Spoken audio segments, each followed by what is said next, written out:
late. My apologies. Work got me running late. Got me running late, but we're here. We're here. Let's get some music. This is Bunk Bed Coffin, heart shaped coffin. Check them out. Link in the description. Appreciate you.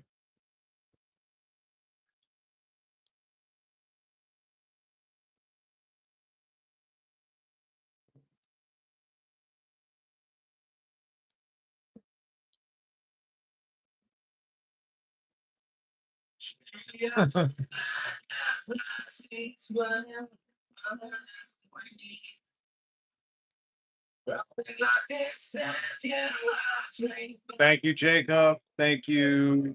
Who got to leave? Little Scorpion Queen.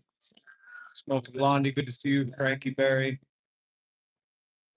IFBB. Start yawn. Shot Pixie here. Hey, wait, I got a new plane. Jazz, what's up? Dumpy, good to see you. Hey, I got a new plane.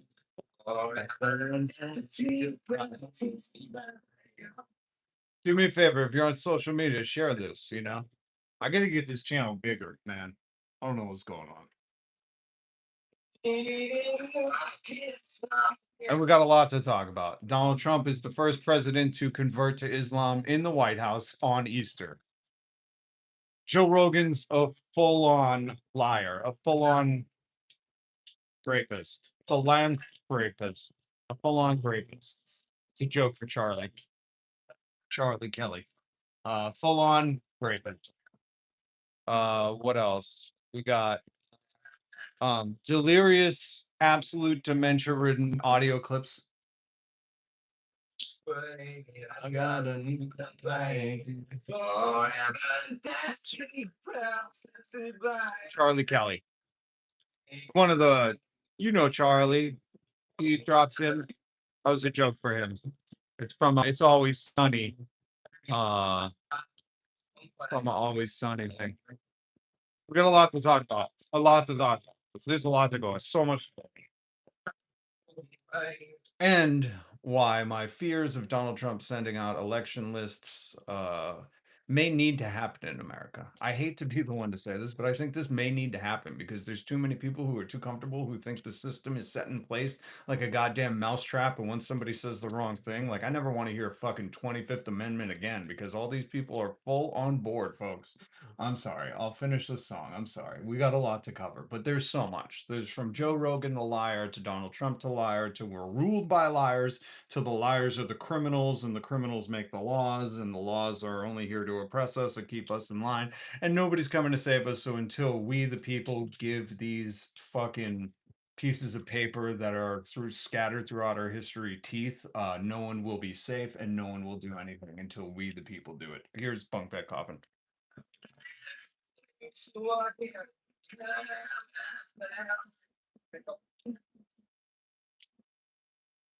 Hey, I got a new complaint. Forever dancing across the survive. Hey, I got a new complaint. See the process and violence. Hey, I got a new complaint.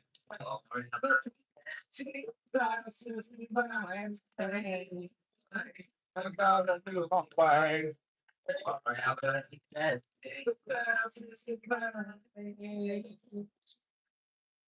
I don't see that guy behind the spiritual awakening Scorpio. Laws are not made for safety unless you're talking about the safety of the Epstein class. They're not made for safety. They're not. And that's what we're here to do, folks. We're here to learn. That's okay. We're here to learn. But first, before we get into any news, how the fuck is there 136 people on this live and only 6 likes? Yeah, that's what happens. Everybody comes in. You know what? Spiritual Awakening Scorpio. Thank you for asking that. I was wondering the other day if like, because you know, if you hit like on something, it goes to like a liked folder on YouTube. I'm like, are people curating their like folder? I go to videos on YouTube and I just hit the like button. Even if I don't like the video, I'm like, let me just support. Well, never with Ben Shapiro, Captain Eyebrows, or like, well, I'm not watching any of their videos. So most of the stuff curated in my feed is, radicalist leftist agenda that is not seen by the masses. It's like Abby Hoffman interviews, by no avatar people who are like, I'm from the underground. Um, but I mean, if you're a creator on YouTube and you're just giving a genuine attempt at creating something authentic, then I always hit like. So I never understand the people that are stingy with the likes. What's up, Smooth Bandito? Good to see you. Good to see you. Good to see you, man. It's not every day we catch a Smooth Bandito up in the chat, so it's always nice to be graced by your presence. Um, But I always thought that was interesting, you know. The likes are everybody's real I guess inflation is even affecting them like them like buttons. People are like, "Man, I only got 6 likes to give out this week." Whatever. Yeah, but I always thought that too. So I appreciate you, Scorpio. Appreciate you. POTUS has stage 4 heart failure. It turns out it's black. He has a black rock for a soul. Just kidding. He doesn't have a soul, nor does he have a heart. He's like was it the Tin Man? Hold on, I gotta find. I'm sorry, I've been rushing all day. I gotta find my photos. Is that it? No, that's not my photo. But make sure you share that, screenshot it, share it around. Apparently, KKK Kennedy, whatever her name is, KKK Levioso, she doesn't like this photo. And I'm thinking that's, the camera takes off a few pounds, so she must be a monster in real life. Holy jabroni. Not enough people are saying jabronis, so I'm bringing it back. Um, was this the only photo I have of him? So before we get into the news, I just want to remind people 32 years ago today was when Kurt was found. Um, if you know anything about me, you know I love Kurt. So I want to play some audio before we get started today. I figure that's the only appropriate thing because we lost the hero. We lost the people's hero. Um, Kurt was amazing. And if you ever feel like society has outcast you or rejected you, don't worry. Kurt felt the same way. And for those of you too young or maybe too old to appreciate the genuine fucking radicalness of Kurt Cobain, just enjoy. Just hold on. I know I have another picture. I know I have another picture. Where's my other picture that I prepared for a moment like this? Oh, there's so many of them. Here's one. Here's one. There's our angel, folks. Our angel. 32 years ago today, the world learned that we had lost an absolute fucking genius. I don't know how to describe him. Um, let's keep this up. 32 years ago today, here is Kurt Cobain. Kind of envy people sometimes who are blissfully happy. This is the other weird thing about like hearing these old clips because Kurt's saying I envy people who are blissfully happy, and you'll see him in the chat, you'll see him in my comments. These MAGA people who are like, "This is exactly what I voted for. I wanted, shit gas prices and everything to get more expensive, and our reputation ruined around the world, and us for us to close the Strait of Hormuz, and a dementia patient in the White House saying people are animals, and I love this kind of chaos." And it's like, no, they don't. They just thought their white skin wasn't going to allow Donald Trump for it to affect them, and they're faffing real hard right now. But listening to Kurt, I'm like, God damn, man, I understand this pain so much. Kind of people times who are blissfully happy, and a lot of those people are bothered with the complications of knowledge and everything else. Those people aren't bothered with the complications of knowledge. That is America today. If you're blissfully happy, if you're like living the dream, man, and you're just completely unaware, you're just not bothered with the complications of knowledge. You understand? No, you don't even understand. You're just like, hey, man, I like gas at $5 a gallon. That's okay. I got one bag of groceries per month. It's okay. You're like painfully fucking unaware of what's going on. I love how Kurt called it the complications of knowledge. This fucking man is a legend. A legend. Listen, he says Those peoples aren't bothered with the complications of knowledge. That's how a very smart person calls you stupid. He says you're just not bothered with the complications of knowledge.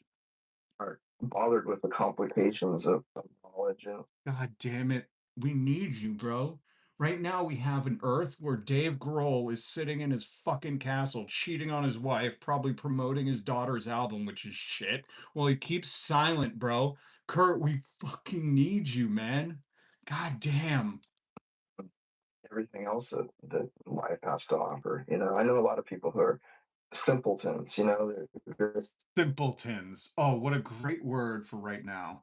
simple that they can enjoy their lives and be totally happy and secure with, just watching sports on television and having a beer every once in a while. Okay, Kurt is referencing bread and circuses. Give them bread and circuses, and they'll just be simpletons, blissful simpletons.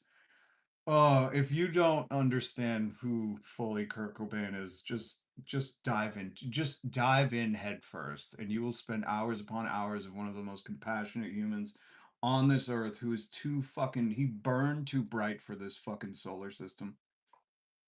So it's felt too complicated. So I kind of envy those people. I'm not saying that I'm smarter than most people. It's just That's what smart people say. Just so you know, when you hear someone say, I'm not claiming to be smarter than most people, that's what smart people said. That's a smart person. There's no doubt Kurt was a smart person, and that's usually what they say. I, I'm too sensitive. And I just wish sometimes I could just enjoy the simple things in life, and just forget about everything else. I kind of been God damn. The complicated. He said he envies the simpletons who just can have a beer and watch sports and life's okay. Because they're not bothered with the complications of knowledge. This is Kurt Cobain with a kitten. God bless him. God bless Kurt Cobain. 32 years ago today, he was found infamously by what? The electrician who called the radio station immediately. We had weird times in the 90s, but we lost a absolute legend, man. Very sad. Very sad. He's still our angel. Oh, and then there you go. Bwee, bwee, bwee, bwee. Socialism is the fire department saving your house. Capitalism is the insurance company denying your claim. And listen, well, there's not enough people in here for me to go into specifics, but I like the people who are like, you don't know what socialism is. No, I do, you idiot. But it's also the redistribution of wealth for, um, hold on, let me see. Sorry, I didn't get to go through my screenshots to, oh, here we go. Here we go. This is what I wish I could say to Kurt. Being hated by idiots is the price you pay for not being one of them. Said some fucking medieval dude, I'm guessing. I don't know. I just like the quote. I don't give a shit if it's real or who fucking said it. Tom Sawyer from the medieval times with Santa in the background. I don't care. You know. Who's that? Rutherford B. Hayes? What is that? Mary Magdalene? I don't give a shit. This is just an honest quote. Being hated by idiots is the price you pay for not being one of them. And that's what you see with MAGA right now. I'm going to play audio of Donald Trump calling people radical left lunatics and stuff like that. And these other Americans are regurgitating that without putting any thought behind what they're saying. It's just a defense mechanism that they put up when they don't want to actually be bothered by the complications of knowledge. I think I took a picture for this net. Oh, we'll use this picture. And by the way, we're gonna get to this. This is real. I love how I posted this. What time did this go up at 8? I posted this probably right around when this happened, and there were so many MAGAs in my comments saying, "That's not real. That's not real." I'm like, "Oh, you bet your sweet took us that Donald Trump transitioned into a Muslim in the White House on Easter." This is his tweet. Praise be to Allah. Okay, and I'm gonna. If you don't believe me, even news outlets, Fox News, CNN, I forget who else, were having to quote pieces of it. It's funny that none of them quoted the praise be to Allah, because this is now what would you call an imam? What are the rankings in Islam? What are the rankings? What's the ranking systems? Imam, Ishan, Ihsan, and Imam. I just think he's an Imam. Uh, a Salihin? I don't know. I don't know. But this is just an Imam. Imam Trump. He converted from atheism. Again, he's never a Christian. I'll play a clip. Never believed in Jesus, but now he's praising Allah. Interesting.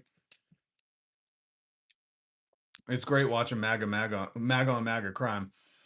Oh, no, no, no. We're not gonna he's not sarcastic. We're gonna take this as his conversion to Islam.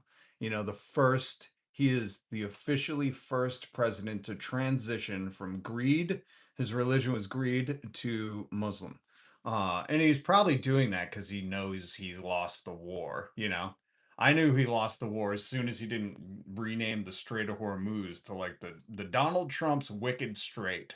You know, Donald Trump's the straightest. You know, as soon as he didn't rename it, remember when I know there's been so much devastation happening to the working class in America and to humans across the world because of this man. But do you guys remember when he became president? He was like, "We're renaming the Gulf of Mexico," and that hasn't stuck at all. You got a lot of friends who are calling it the Gulf of America, do you? You know a lot of spring breakers from fucking uh from Jacksonville University, from community college in Jacksonville. I'm guessing those are the only guys that are still calling it the Gulf of America, the southernmost tip of fucking Alabama and Jacksonville. Those are the only people who are like Gulf of America. But we knew he lost this war as soon as he claimed victory and didn't rename the Strait of Hormuz to the Donald Trump Strait. So that was a telltale sign. But this, I mean, this, if you won a war, why are you gonna war crime? You know, why would you even war crime it if you won? This is like a this is like a toddler having a tantrum. And we're gonna get to this, but I just wanted to point out that Donald Trump, newest convert to Islam, is praising Allah for his I'm guessing he's going to move to Iran so he could be on the winning side. But before we do that, here, this is real. This is for the next clip because if we're gonna play some Kurt, we might as well play some Pac because again, these were unicorns, unicorns. The world has not seen uh, a human like Tupac or Kurt Cobain since, and I don't know if we ever will again, especially at the rate we're going. You know what I mean? Here's Tupac Shakur. That's Tabitha Soren for you young kids. Before there was a Carson Daly, we had a Tabitha Soren, and she would ask famous people questions. You ever experienced racism? All the time. A lot. Is there one event that stands out in your life and you realized, oh, this is because I'm black? Yeah, just getting arrested, getting pulled over. The same thing we all go through, getting pulled over, getting arrested, getting harassed, you know, walk through a hotel and everybody's converging on you. What's Same up, thing Sim? used to be. That's why I like staying at those rich spots. Just so I can go, excuse me, here's my key, you know, that type of thing. But That must get old though. that's exactly what it is. Getting old. It would drive me crazy and it would mobilize me if I thought about it. Tell me how you would characterize that record in terms of atmosphere. I think She's talking about the Me Against the World, one of my favorite albums ever. And it's amazing to hear Tupac explain it. that I couldn't have done this new album, Euthanasia, had I not done Me Against the World. Me Against the World was really to show people that this is an art to me. That I do take it like that. And whatever mistakes I make out of ignorance. Do you hear that? Do you hear this, man? Do you hear Tupac? Whatever, this is a young man too. He's in his 20s and he says, whatever mistakes I make out of ignorance. God damn. This is how leaders lead, folks. This is so crucial for kids, the looks maxers, the bimbo maxers, the troll maxers, the goyim maxers, the incel maxers, whatever you're maxing. So, because nobody's leadership maxing nowadays, you know. It's crucial for you to understand that in his 20s, this man said, "Whatever mistakes I make out of ignorance." Disrespect to the music or the art. So Me Against the World was deep, reflective. It wasn't really about making people's heads nod or being a little sad. Was that was what's going on in my life. It was like a blues record. Like why I like the blues travelers. That's why I like Me Against the World. Because it was down. Why I like the Blues Travelers. That's why I like Me Against the World. That was his blues record. Still one of my favorite. If you've never heard Me Against the World, the title track of that album, listen to it. If you're ever in a bad mood, you ever having a rough day, if the world's ever getting you down, I throw on that song about once a day. It was like all my fears, all the things that I just couldn't sleep about, and the things that when everybody thought I was living so well and doing so good. So I wanted to explain it, and it took a whole album to get it all out. These were incredible humans. It is so important for people to understand that. These are Kurt Cobain, Tupac Shakur, true leaders that left us before they hit 30. Kurt Cobain, you heard him say, I almost envy the simpletons, people who can drink a beer and watch sports that aren't can't be bothered with the complications of knowledge. That man was in his fucking 20s. Then Tupac says, "Any mistakes I make out of ignorance." Meanwhile, we have some other stuff going on in the world. Here is what's this nerd's name? Jake Tapper. I fucking hate him on CNN. But it's just funny to hear Jake Tapper have to read. Remember, this is the other thing I taught you. Now that this twat is saying shit like "Praise be to Allah," "Open the fucking straight," "You crazy bastards," or "You be living in hell." YouTube, you can't get mad at me. That's now presidential language. So quiet, piggy. Let's listen to CNN have to talk about this tweet. Longer, he has just threatened Iran in extraordinary graphic terms. They should say he threatened him with war crime. Like this war criminal is threatening more war crimes. Again, I hate the mainstream media, and that includes Joe Rogan. The biggest podcast on earth is now mainstream media. I'll show you a thing of how he's compromised. But it's so dumb when they're trying to dance around something while this motherfucker's out here like, yo, I will bomb everything and praise be to Allah. So let's listen to Jake Tapper not read the whole tweet. But notice what he does read. Notice what is okay to go out on CNN, but what is a no-no. Giving the Iranian regime just over a day to either make a deal, reopen the Strait of Hormuz, or face hell.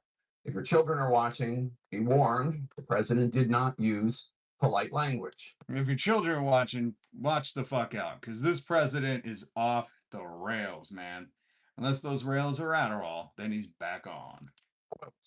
Tuesday will be Power Plant Day and Bridge Day, all wrapped up in one in Iran. There will be nothing like it. Open the fucking strait, you crazy bastards, or you'll be living in hell. Just watch. We should note that destroying civilian power. Hey, you didn't finish the tweet, Jake Tapper. You forgot to praise be to Allah. Why didn't he finish the tweet? Why didn't Crazy bastards, or you'll be living in hell. Just watch. We should know. Hey. You didn't read the whole tweet, man. You're gonna say kids, earmuffs, open the fucking straight, but then you won't read praise be to Allah? Coward. See, I don't censor any of that shit here. We read everything the president tweets when he's converting to fucking Islam. Donald Ayatollah Imam Trump converted on Easter Sunday because, Jesus means nothing to him, just so you know. He doesn't care about, if he cared about Jesus, he wouldn't be grifting you so hard. He wouldn't be doing everything to steal all of your tax money.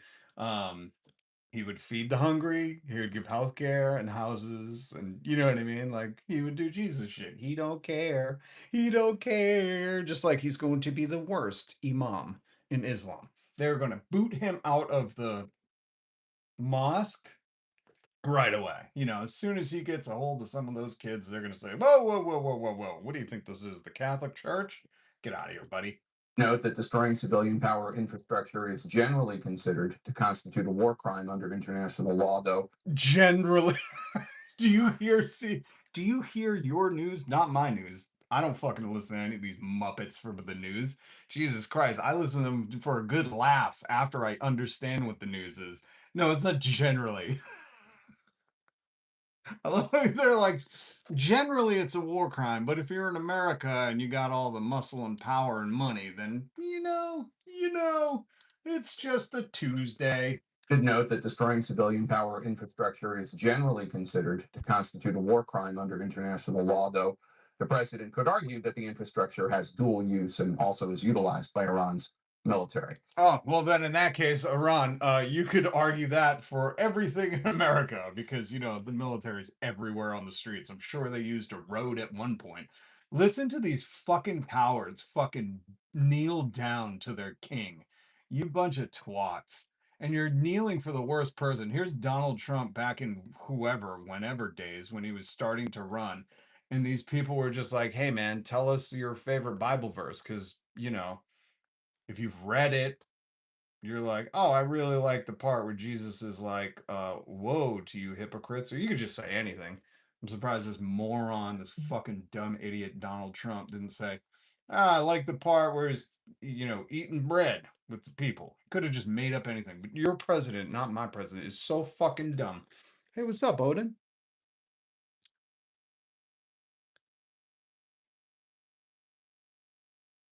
How are you? Primal Screams. Good to see you. Shelve it. Good to see everybody. Here's Donald Trump. If you thought he was a Christian to begin with, just like, now he's a Muslim. I got news for you. I got news for you. This guy doesn't believe in anything besides money and power. He's like the goddamn Locks. Is that who did that song? Money, power, respect. I think it was the Locks. You've been talking about your favorite book, and you said He's been talking about how the Bible's his favorite book because he'll fucking say anything. Dude, he'll say anything to get one step up on your kids. I think last night in Iowa, and some people are surprised to say that. I'm wondering what one or two of your most favorite Bible verses are. I wouldn't want to get into it because to me that's very personal. You know what? Is the Bible, is that what the Bible is? It's very personal. You don't want to share that stuff. Is that what the whole evangelical thing is? I don't know. I'm forgetting. Is it a very personal thing where you're like, I'd love to tell you, but I just can't. It's a very personal thing. That's why it's in every hotel fucking room in the top drawer because it's a very personal thing, and you just shouldn't be sharing the good word of God.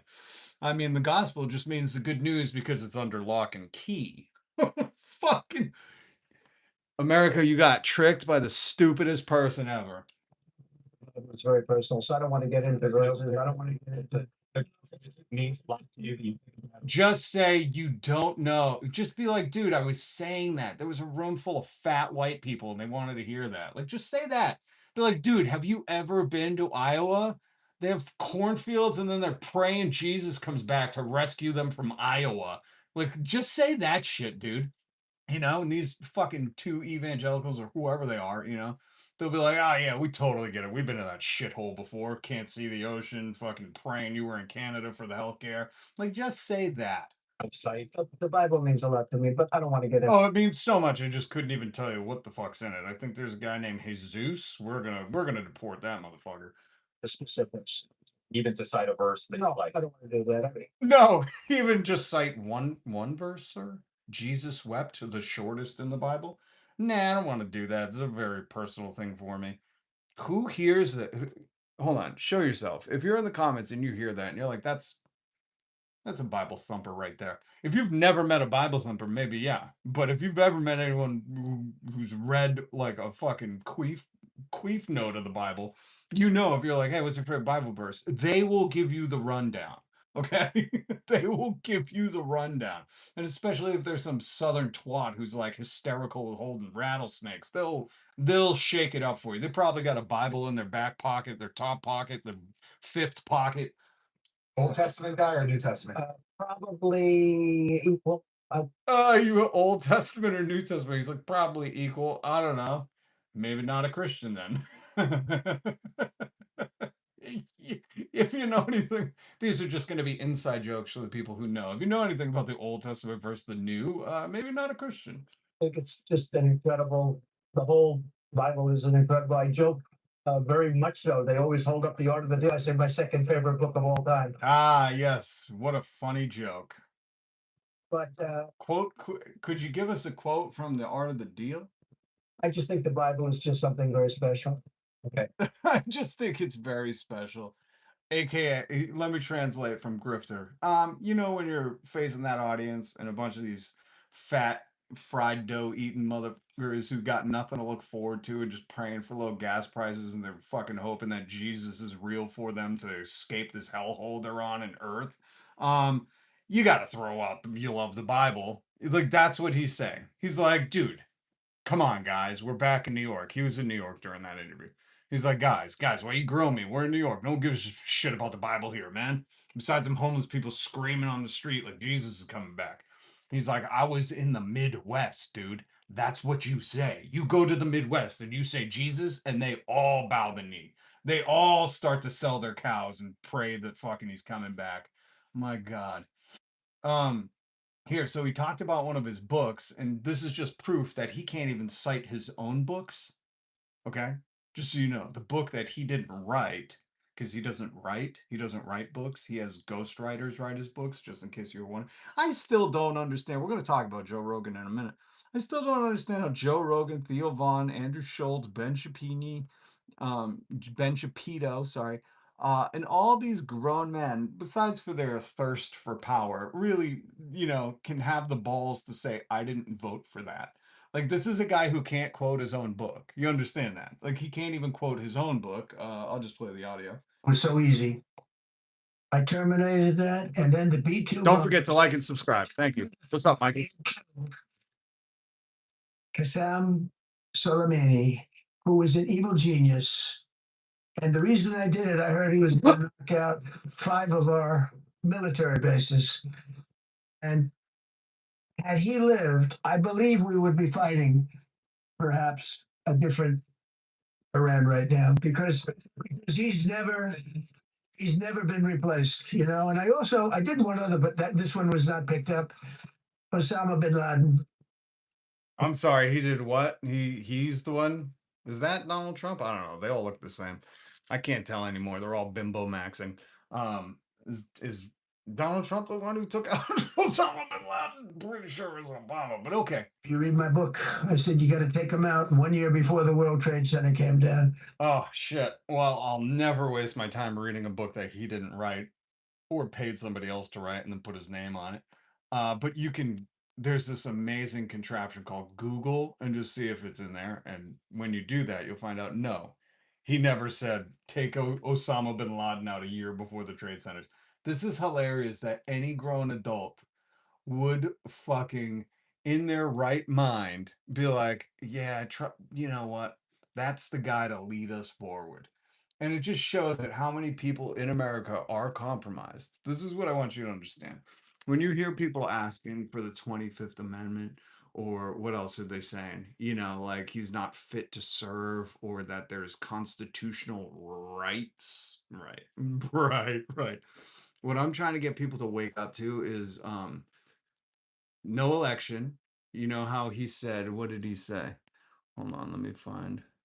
You know how Donald Trump doesn't want you to be able to vote? This is from one of the articles I was talking about last week. Or if you didn't vote for Trump last time, you don't get to vote next time. This is what they're pushing for. His executive orders, they don't want you to be able to vote whatsoever. And I'm starting to come to the peace, let's call it. I'm starting to come to peace with the fact that this shit might have to happen just to radicalize America. Like they might have to only send out ballots to people who voted for Trump. Um and everybody else be like, "Hey, where's my ballot?" Or you show up, wait in line, they're like, "Oh, sorry, you can't vote."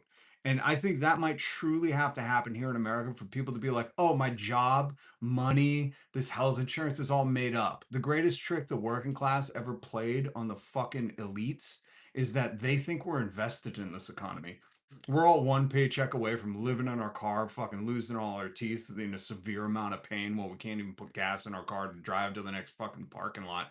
So that's the one thing we hold on top of them. Like they want all the money and power, and what they don't realize, and what some people don't realize, is that that means nothing in the scheme of things. Because as soon as they've taken your food, taken your shelter, taken your health care, and we can get into that too. I got audio about people driving a day, a half day, and waiting for 2 days in line to get access to fucking teeth and fucking healthcare. And this is all in America. Remember how people were like, "Oh, just wait till socialism. You want to wait in long lines." It's like, oh, this is happening everywhere. Oh, homelessness, no property. Oh, just go walk down any fucking street right now. And it's happening more and more. But I'm thinking like Donald Trump has to personally do this to people. Like he's got to be the one to fucking okay your vote. And I think that might radicalize Americans enough to get off their lazy asses, say fuck work, say this is no voting. And the reason I say no voting is because if the 25th Amendment, no president's ever been booted out of office because of that, but if that worked, don't you think it would have been done by now? I showed you the tweet where he's like, I'm going to war crime all over Iran, praise be to Allah. Don't you think anybody would have been like, all right, he's had the keys long enough. Let's take it. What is he drunk? No, he doesn't drink. What the fuck is that dementia? That's dementia that will praise be to Allah you? Okay. Um, it's not gonna happen. None of these politicians give a shit. They're all comfortable. Gas prices don't affect them. Their healthcare isn't going to be lost. And voting is just going to put a different color on the same problem. That's all that's going to happen. I need people to understand that because if you're silly enough to think, ooh, the midterms, which is what Democrats are waiting for, they're waiting until about 3 months out and then they're going to start putting that pressure. That means like they're going to make lots of news statements. They're going to stand at a podium and pound their fists, and it's all political theater. They're not here to give you healthcare back. They're not here to lower gas. Oh, and by the way, if you're one of the people who thinks like, oh, we just got to wait a couple more weeks and then gas will go down, you're a boiling frog. That's what I've decided you are. You're a fucking boiling frog. If you think any of this shit, if you think any of the prices came down after fucking COVID went away, you're high as fuck. But if you think that, oh, we just get the right people in and all of a sudden our reputation is good, the Strait of America, that's what we're going to call the Strait of Hormuz now. I'm surprised Trump didn't already do that. Like, I got to do this shit for him now. We're calling it the Strait of America. We're calling it Donald Trump so straight, so slick and oily straight. Okay. I mean, he's losing. That's how you know he has dementia. He should have declared fucking victory in the war 12 hours in and then renamed the Strait of Hormuz Strait of Donald Trump's Super Oil Strait. Super oily and straight. That's what he, and he should have sold hats and merch and fucking stickers so people who are driving around with the Strait of America, Donald Trump's Wicked Strait on their bumper sticker with a paying $12 for gas. But if you think that, oh, once this calms down, which what's the exit strategy?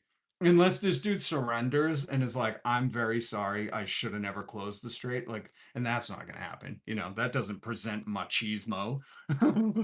Unlike some more of these clips are gonna play for you. But if you're one of those boiling frogs that thinks like, just give it a little bit of time and then gas prices will ease up, I got news for you, homie. I got news for you. It ain't happening. It ain't happening. And I also got news for you if you think you're voting your way out of this. It ain't happening. It ain't happening. None of that. So I'm almost kind of you know, like, hey, if this happens, oh well. Oh, you thought I was gonna vote? No.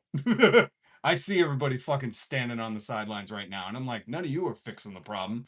The problem is that we're all fucking working so hard to afford egg and gas that nobody can take a day off to go and fucking revolution like we used to. God, America used to be cooler.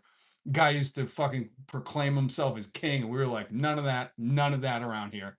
But just so you understand what I'm talking about, like when people say the 25th Amendment, just go, by who exactly? By who? The people that are invested in this?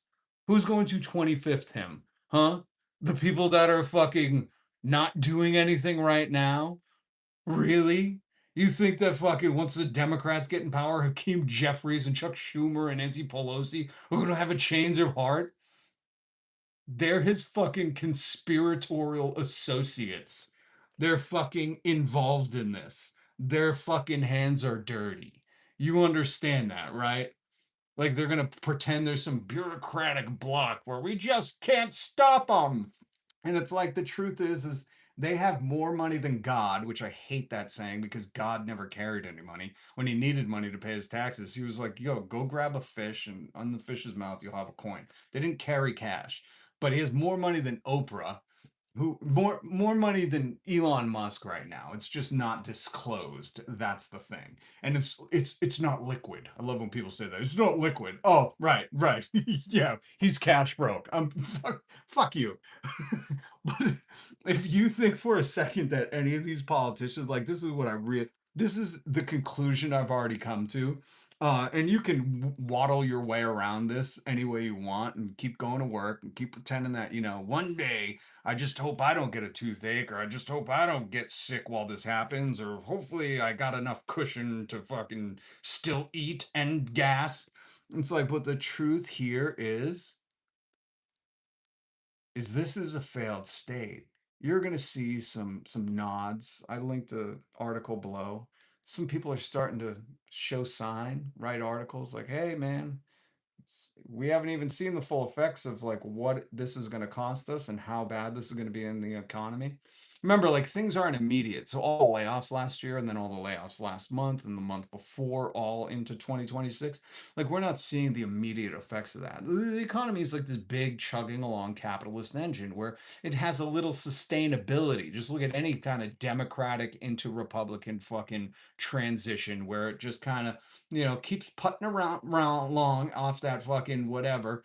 And then all of a sudden it starts to shit out. So I've been saying we've been in a recession for, I don't know, since the last year. As soon as I fucking saw the signs of like, oh, nobody's fucking making any more money, inflation and tariffs are driving us into the ground. People are praying for Doge dividends checks. Meanwhile, these criminals at the fucking top are reaping all the gold and fucking telling people they shouldn't have health care while they're doing things in the name of God. It's like that's enough for me to very clearly understand, like, we're in a shithole recession. It's just not touching everyone yet.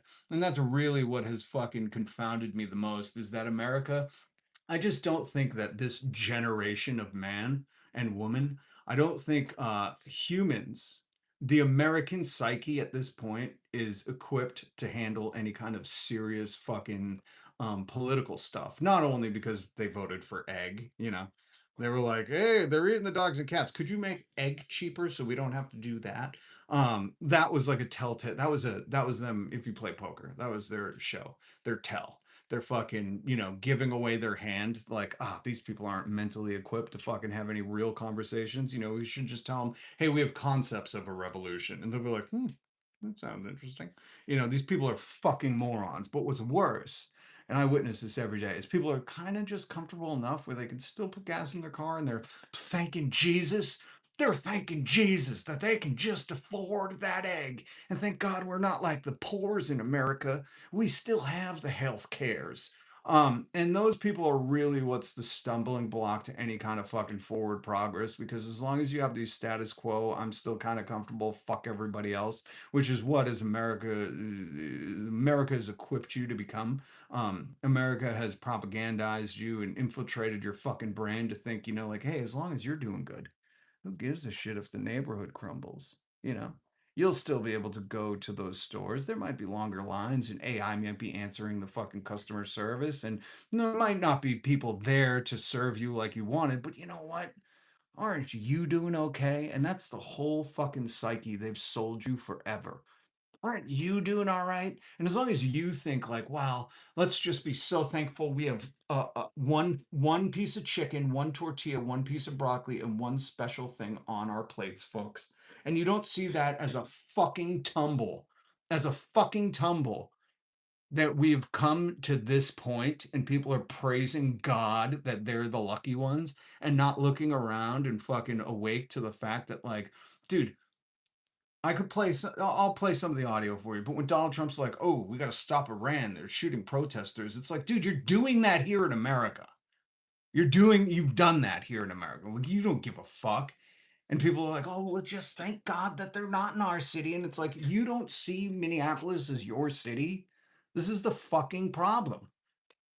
That, like, 250 years ago, because everybody wants to harp on that bullshit. 251 on the Lexington Green, when the revolution started, they weren't like, hey guys, when the British fucking ran through Lexington and slaughtered the fucking soon to be new Americans and they marched on to Concord. Concord's response that chased the British back to Boston and eventually out of fucking Massachusetts for the rest of the war. But when they marched through Lexington and just pummeled the 77 people, they had 700 British against 77 new Americans. That's what I was going to call them. Concord didn't get news of that and be like, hey, man, that sucks about Lexington. And we're, we don't stand for that stuff, but are we going to do anything? No, no, no, no, no, no. That's not what happened. You know what I mean? Concord got word and word spread. And mind you, they didn't even have the internet. If you're thinking 251 years ago in 1775, they had the internet. They didn't. They were like fucking kids playing flutes on horses. They were like, if I play this tune, they were like, just know the British are coming. Like they had some crazy shit to relay information. And when that happened in Lexington and they fucking butchered our men, the next town over didn't go, oh, that's tough, man. Let's put up some signs and do a candlelight vigil. No, they fucking sent out the call. They were like, dude, what are we doing this or what? And they fucking all stood together. They didn't give a shit what creed they were, what fucking color they were. They didn't give a shit. And I'm saying that specifically because what most people don't understand is Boston was one of the most fucking mixed fucking cities of the time. Probably more mixed than it is now because they had a big indigenous population. God knows that ain't happening in Boston right now. But my point is they just saw each other as a community.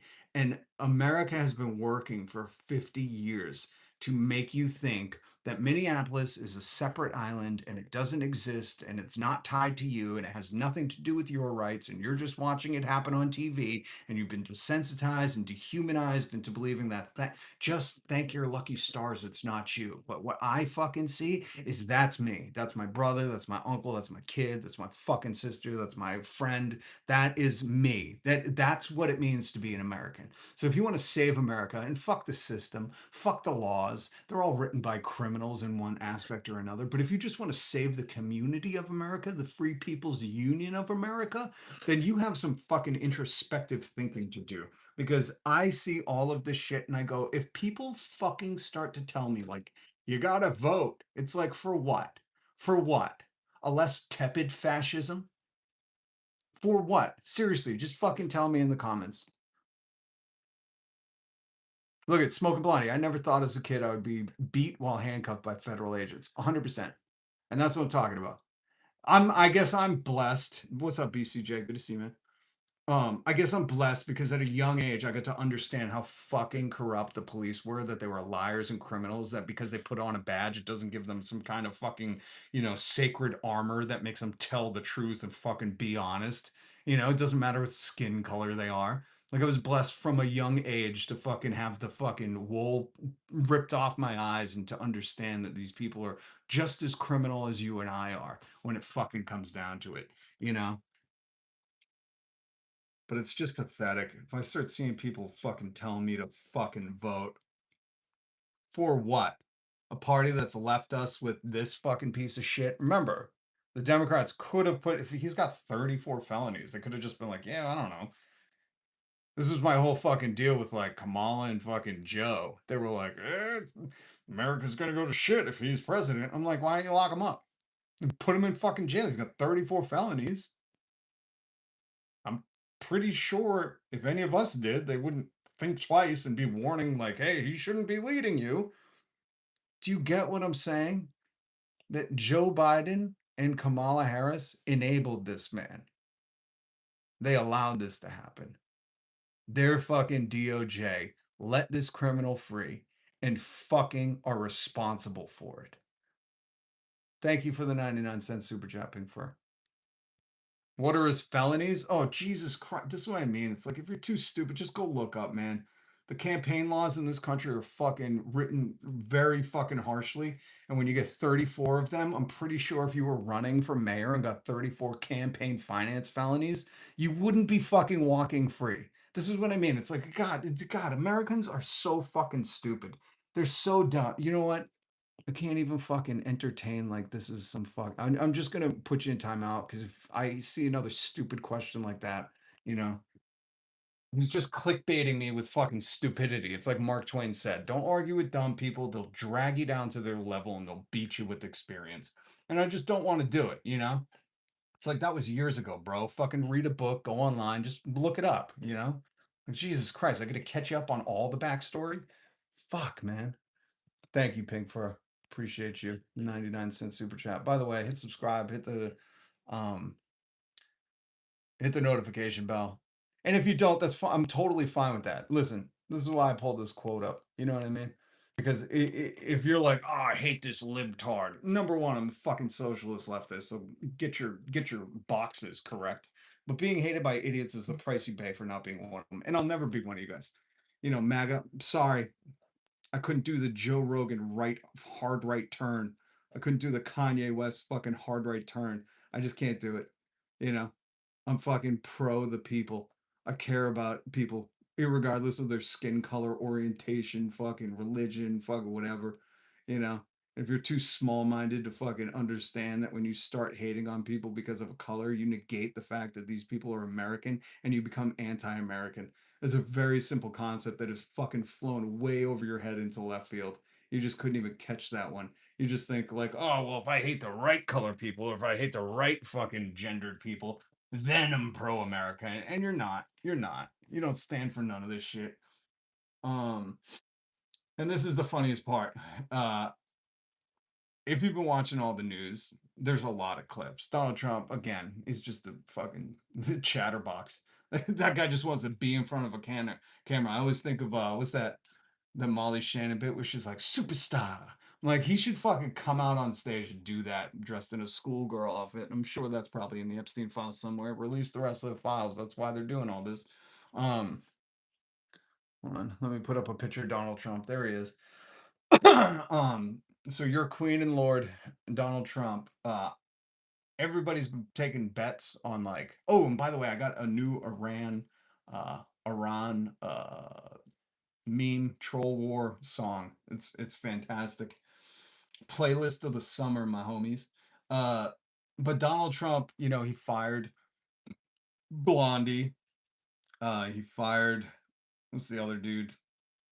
I don't know. He fires everyone. That was like his gig on TV. He was like, "You fired." So I'm not surprised when he fires people because you know they didn't say, "Sir, your farts smell exceptionally well like a Big Mac today." So I'm not surprised. But I think this is a tip off. This audio I'm going to play for you that I think the next person he's going to try to fire, which is going to be hilarious because I don't think the vice president can get fired. But I think this is who he's looking at next. Working on the deal, right? How's that moving? Is it okay? The big deal? You see it happening? So if it doesn't happen, I'm blaming JD Vance. If it does happen, I'm taking full credit. No, I think it'll be it has to happen. This is so funny.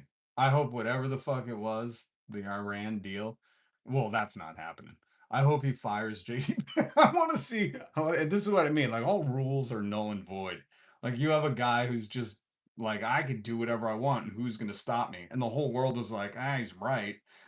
You know, like the whole world and collectively every American politician was like, yeah, I guess nobody can stop him. I guess that whole checks and balances thing and like, you know, Bill of Rights and whole Constitution, Declaration of Independence, I guess nobody can stop him because that's just paper. All those things that we all reference, they're just pieces of paper. They mean nothing without action behind them, without people to support them. That's why I think it's so funny when Mag is like, I believe in the whatever they believe in. They don't believe in anything. But if they truly did, you know, if they believed in it, then they would act accordingly. And they don't. They don't believe any of those pieces of paper. They believe in this orange twat. Um, Hold on. The Joe Rogan stuff is so funny. Um Tim Dillon's even calling MAGA out. I love it. I love all the right-wing grifter podcasters. This put them too deep in the fucking deep end of the pool. I think it's so funny that all the alpha boys, all the like hardo alpha male, Joe Rogan, Theo Vaughn, Andrew Schultz, Tim Dillon. I love how like their whole MO is like we're the toughest guys ever. And now they're like whoa whoa whoa whoa whoa whoa whoa. Here's an old clip with Donald Trump saying, "If you're a Christian, you won't have to vote anymore." This is again why um when I put this up, you know, if you didn't vote for Trump last time, you don't get to vote next time. Because he's been telegraphing this forever. Here's Imam Trump. Christians, get out and vote just this time. You won't have to do it anymore. 4 more years. You know what? It'll be fixed. It'll be fine. You won't have to vote anymore, my beautiful Christians. I love you, Christians. I'm not Christian. Did you hear him? I love you, Christians. I'm not Christian. It's in the subtitle in case he sound like his teeth were falling out because he's slurring and has dementia. He says, "I'm not Christian." It's so funny. He's clearly fucking Muslim, you know? That's why he was praised be to Allah. Christians, I love you, Christians. I'm not Christian. I love you. I'm not Christian. I love that he's making everyone who followed him have to become a hypocrite. Like they have to betray whatever the fuck they thought they believed in, and they have to do it on camera too. It's so funny. This is the greatest thing about Donald Trump. It's like his followers just have to eat slop all day, every day. They just have to. By the way, here's all the things MAGA voted for. Oh man, these people are a joke. And this is what I mean. It's like you really want any of these fucking morons like Joe Rogan. Joe Rogan should be the first one to not be able to vote ever again. I'm sorry. Here's here's my new take on voting. If you say this is not what I voted for, you don't get to vote. There we go. Hold on. Do I have a fucking pen? I need an executive order because I can write those too. They don't mean anything. It's just he has an army and the Epstein fucking ice patrol to come and enforce his shit. We just don't have that. That's what I'm saying. We need a free people's fucking the poor people's army. Kind of like the Salvation Army, but just a little bit different. Um, all right, hold on. Let's get back to this absolute lunatic, dementia patient, pedophile, uh, answering questions. Now, if you thought this was like a tough boy, I want to point out a few hypocrisies. Number one, that any true alpha masterclass man would be able to handle questions without immediately taking digs at the reporter, but this is just par for the course. He's been doing this for years, and it's always hilarious to me when he gets so upset he has to insult the people. Yeah, who do you with? Who do you? She said, "How is it taking care of the Iranian people if you're bombing them?" Same could be said for how are you taking care of the American people if you're shooting them? And she says, "I'm with PBS." Oh, that's a radical left group of lunatics. If you will. A radical left group of lunatics. Remember when I was playing the Mr. Rogers stuff for you? Remember when we were having the Mr. Rogers talk about how he was very political and Donald Trump and his MAGA, who clearly don't even know their ass from their elbow if they were voting for this. You know what I mean? Um, this is where they get all their, you know, brain food from. Donald Trump says, "Oh, PBS is the radical left lunatics." Really? Because they asked you the question, how are you caring for Iran if you're bombing them? And he called them radical left lunatics. Very, very strong boy. Clearly can field questions without getting butthurt and upset. Let me just tell you. Very fair question. The Iranian people, when they don't hear bombs go off, they're upset. They Oh, yeah.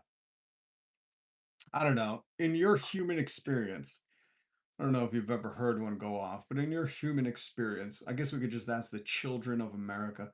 Children of America, when you're doing those protocols to keep yourself safe in case of that thing happens at your school, um, if it does happen, any of the kids that have had that happen to, do they feel safer after? Do they get out and they're like, I can't wait to get back to school tomorrow? And felt very safe.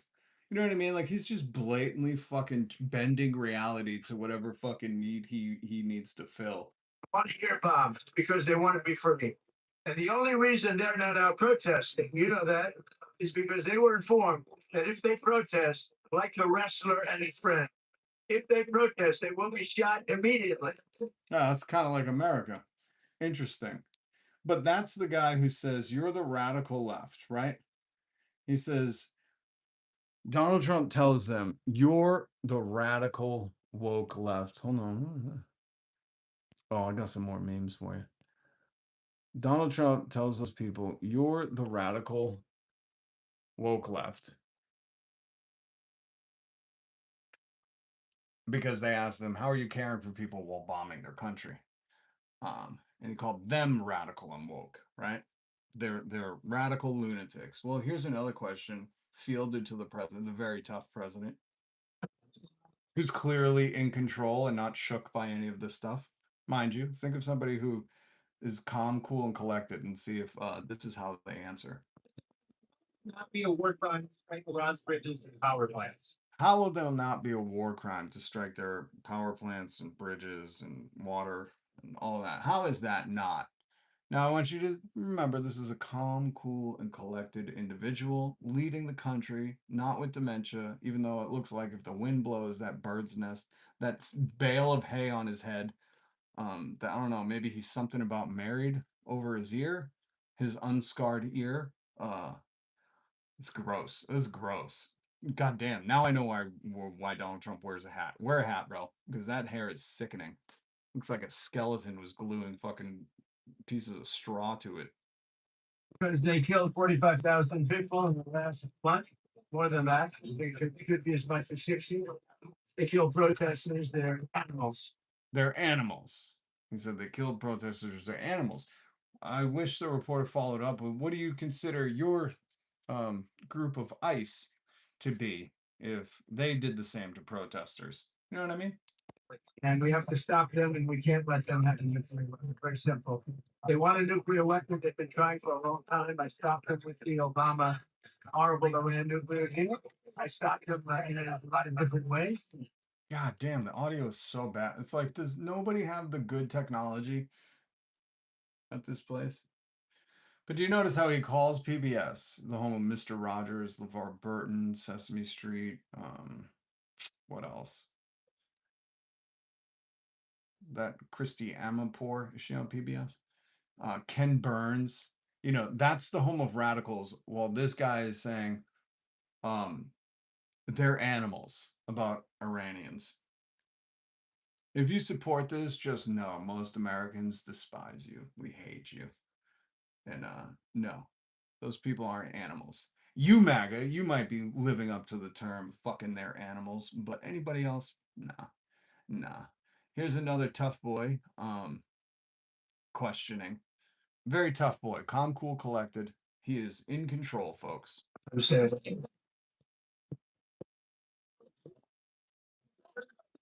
you, for the question.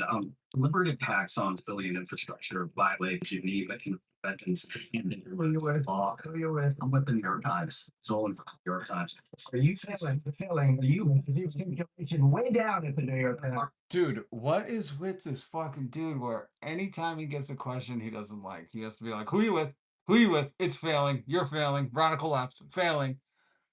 Like 55-year-old white men in a flyover state.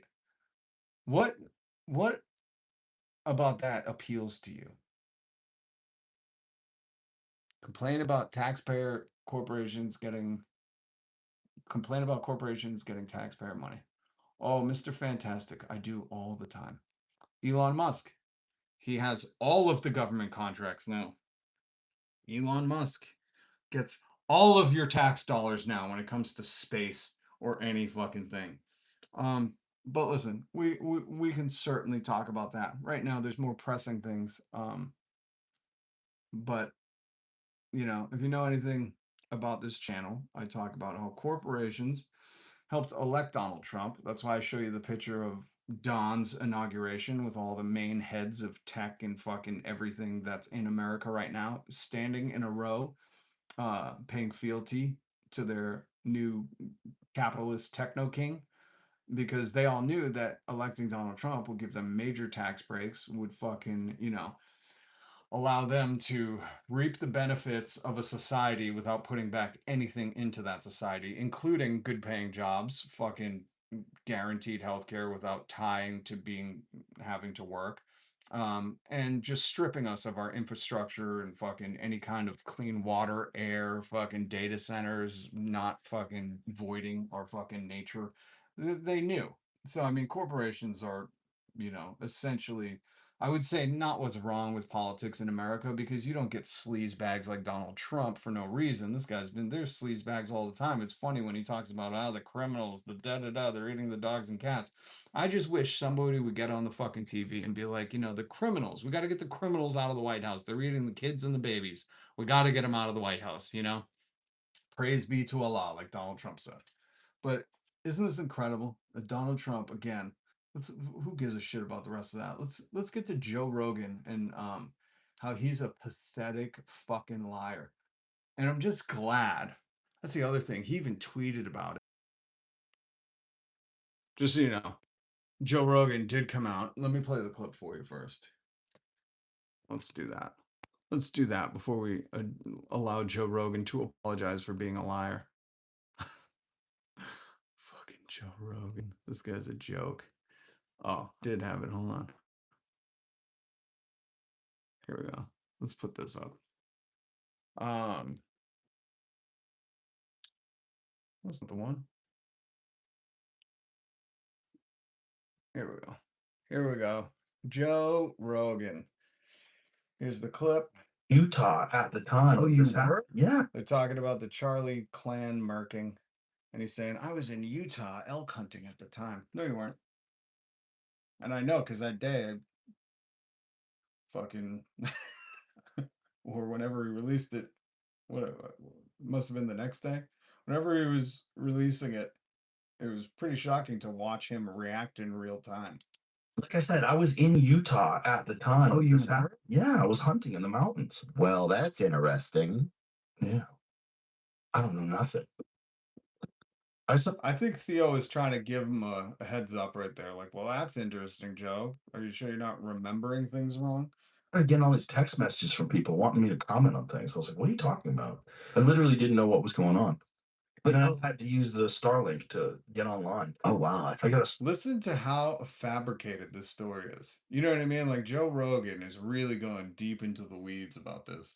Starlink. It's like the size of a fucking iPad, and you lay it on the ground, you get high speed internet. It's incredible. That's cool shit. Yeah, but that's how I had to research. And I love how Joe Rogan still gets to fucking simp for his billionaire overlords. He still gets to promote Elon Musk's Starlink while he's lying. Don't worry, we'll get into more of his lies in a second. Shit. Find out what the fuck people are talking about. But did you see there was like the facility in Tennessee where they bought the whatever the mic thing was, allegedly that place thing got completely obliterated. 16 people died. What? Should we bring this up? I guess we have to. So if you don't know what he's talking about, there's a new theory going around that it wasn't a murking, but it was a top-down thing. It was from the Trump regime, which if they already took out Epstein, why wouldn't they do it to Charlie Clan and try to incite their people, And what they're saying is that there was this little mic that, the lavalier mics that can be detonators. And what Theo's referencing is after that happened, the Tennessee factory that the government bought that from, which you can find this all online. There's government receipts of buying the little lavalier explosive. Then there's records of the Tennessee factory the government bought it from blowing up and people died. So there was no more evidence of the factory. That's what he's referencing if you're not hip to the newest conspiracy theories. This just happened. We just found out that Charlie Kirk got shot.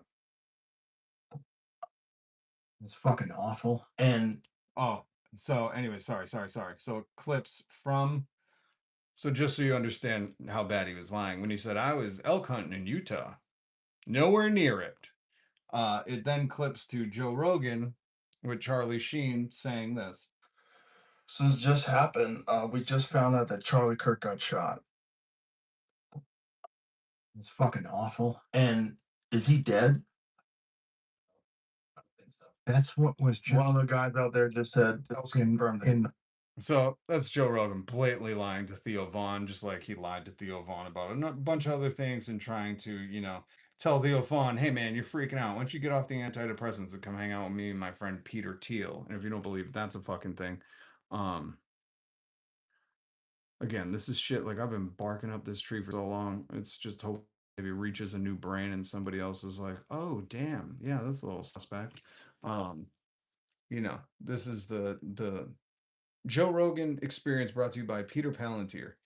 Um, and there's even more worse people that he has on all the time, like the CIA asset and the fucking other bankers and all the people that are just common folk asking questions, Who doesn't think Elon Musk is just like a common working class dude, just curious about stuff? Peter Thiel, billionaire fucking Lucifer worshiper or antichrist lecturer. I don't know what you'd classify him. He's just a common man with enough time on his hands to get a doctorate in antichrist. Um, you know, all the good people. Eric Weinstein, that fucking dude. If you've ever heard him talk, he's like, just go treat yourself to a few minutes of wanting to listen to a dumb guy think he's smart.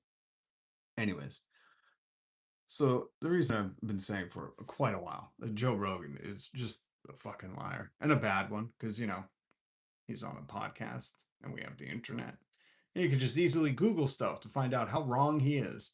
But Joe Rogan addressed this when this came out, which is funny because he never addresses these things. He just lets it fall away, and the news cycle is like, oh, we're invading somewhere else. And he just gets off the hook. But this time he said, honestly, I just remembered it wrong. I was elk hunting when Jimmy Kimmel was getting people angry at him. Ah, because those are very similar things. Remember when Jimmy Kimmel had people mad, and then when Charlie Clan got murked? I always confuse those events too. Joe would never lie about that. He just had a dumb moment. Um, so I tweeted immediately. I said, here's the proof that alpha brain pills do not make memory better. And that is from Joe Rogan. He's saying he takes memory pills. Remember, it's so weird that last week I was harping on his memory pills, his alpha boy pills, where he said, oh, it increases your memory and helps you form sentences while he was stumbling over his words. And then Joe Rogan went on to say, like, if I'm going to talk to a scientist, they take about 6 of these. They call it the Joe Rogan dosage, which is, again, just a subliminal fucking line, hook, line, and sinker to his incel audience to say, like, hey, if you want to take the Joe Rogan dosage, you got to take more and then buy more and then take more and then buy more and then take more. But it's just so funny that a guy who promotes so hard alpha brain pills to increase your memory didn't remember basically his 9/11. Like, Joe, you're a pathetic husk of a fucking human, man. You know, we'll get into Tim Dillon in a minute. I want to play some of this Iran power plant day. Before we do that, you know what this is all over, right? Yeah, the Epstein files. Okay. Oh, look at this. Let's just go through a little bit of news. I see we've reached the harvesting the organs of the living stage of capitalism. Man, I don't know who reads this stuff seriously, Like if I read that, I'd be like, "Oh, what is this? A cool new movie?" Like these aren't serious people. These are people, this is what I was talking about. This is the problem with America. We have this class divide where it's like the working poor and then everybody else that are, $500,000 of generational wealth and up. And they haven't been affected. Like the gas prices are cutting into their vacation budget. They might not go on a holiday for 2 weeks, but one. They're very upset. The groceries still are very high. But really, these are the people that write shit like this and that consume stuff like this are what's standing in the way of any progress in our country. I need people to understand that. Because if you're one of the people who are like, I get home and I thank God that I can still eat 2 meals a day and that we can drive to work, it's like, do you not hear the words coming out of your fucking mouth? Like, you're the thankful one that in your country, you're not fucking starving while you have to still try and figure out how to get to work? Like that's a collapsed empire. That's not something to thank God over. God would be here fucking going, wake the fuck up, man. When I said fucking feed the hungry, what part of that made you think I was talking about you being thankful that you can eat? You know what I mean? That's why I say woe to the hypocrites. Woe to these bullshit artists. They're the fucking sickness of our country. They're the complacent status quo people who back in 1775, when Lexington got mauled by the British, if these fucking Karens and fucking incels and these Kanye West concert goers were all back in 1775, they would have all fucking split town. They would have left Concord. It would have been the massacre of Lexington, and the British would have fucking trampled through the rest of Massachusetts. That's not what happened. If you don't know your history, Concord fucking heard the call to arms and was like, "Yo, we got to go stand our ground. We got to stand ground to these bully tyrants." Um, but all these people, these status quoers, man, I got a special disdain for you. You know, well, you think you're a good person because you're thanking God at the end of the night for having a fucking warm bed to sleep in. Just know that there's fucking a million homeless people in your country that Jesus told you to like fucking give shelter to. That there's fucking 1 in 5 kids going food insecure every night. And those numbers are higher, but they fired all the statisticians and you're doing nothing about it. You're hoping that voting blue will change it, you know? I have a certain kind of contempt for you fucking people who are standing in the way of real progress. Uh, Oh, and we'll get to this dude and why he's about to cry because he had to drive fucking hours to get free healthcare in America. This is what I'm talking about. This is like the quintessential Trump looking voter, and he's like broken up over free healthcare. But then if I'm like, man, we should just tax the billionaires and ensure universal healthcare for all, he would call me a radical fucking leftist. You know, this is the fucking problem. I'm not sure if this guy actually is, but you know what I mean? Like the people who look like that. Um, oh, is Charlie Kelly here? Is Charlie Kelly here?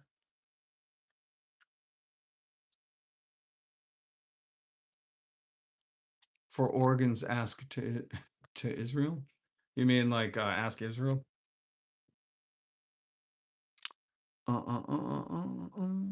Oh, look. Iran strikes Amazon Cloud Services, Bahrain and Batelco headquarters. First direct attack on U.S. firms. So I mean, Iran's trying. You know, they're trying to help the working class of America. They're giving it a go, folks. You know, they're trying to help us out.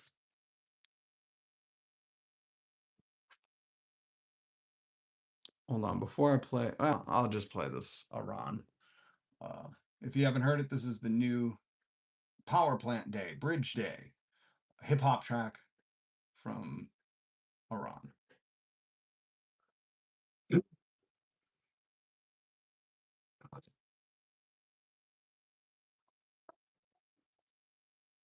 Rich Day. You scared of the pictures? When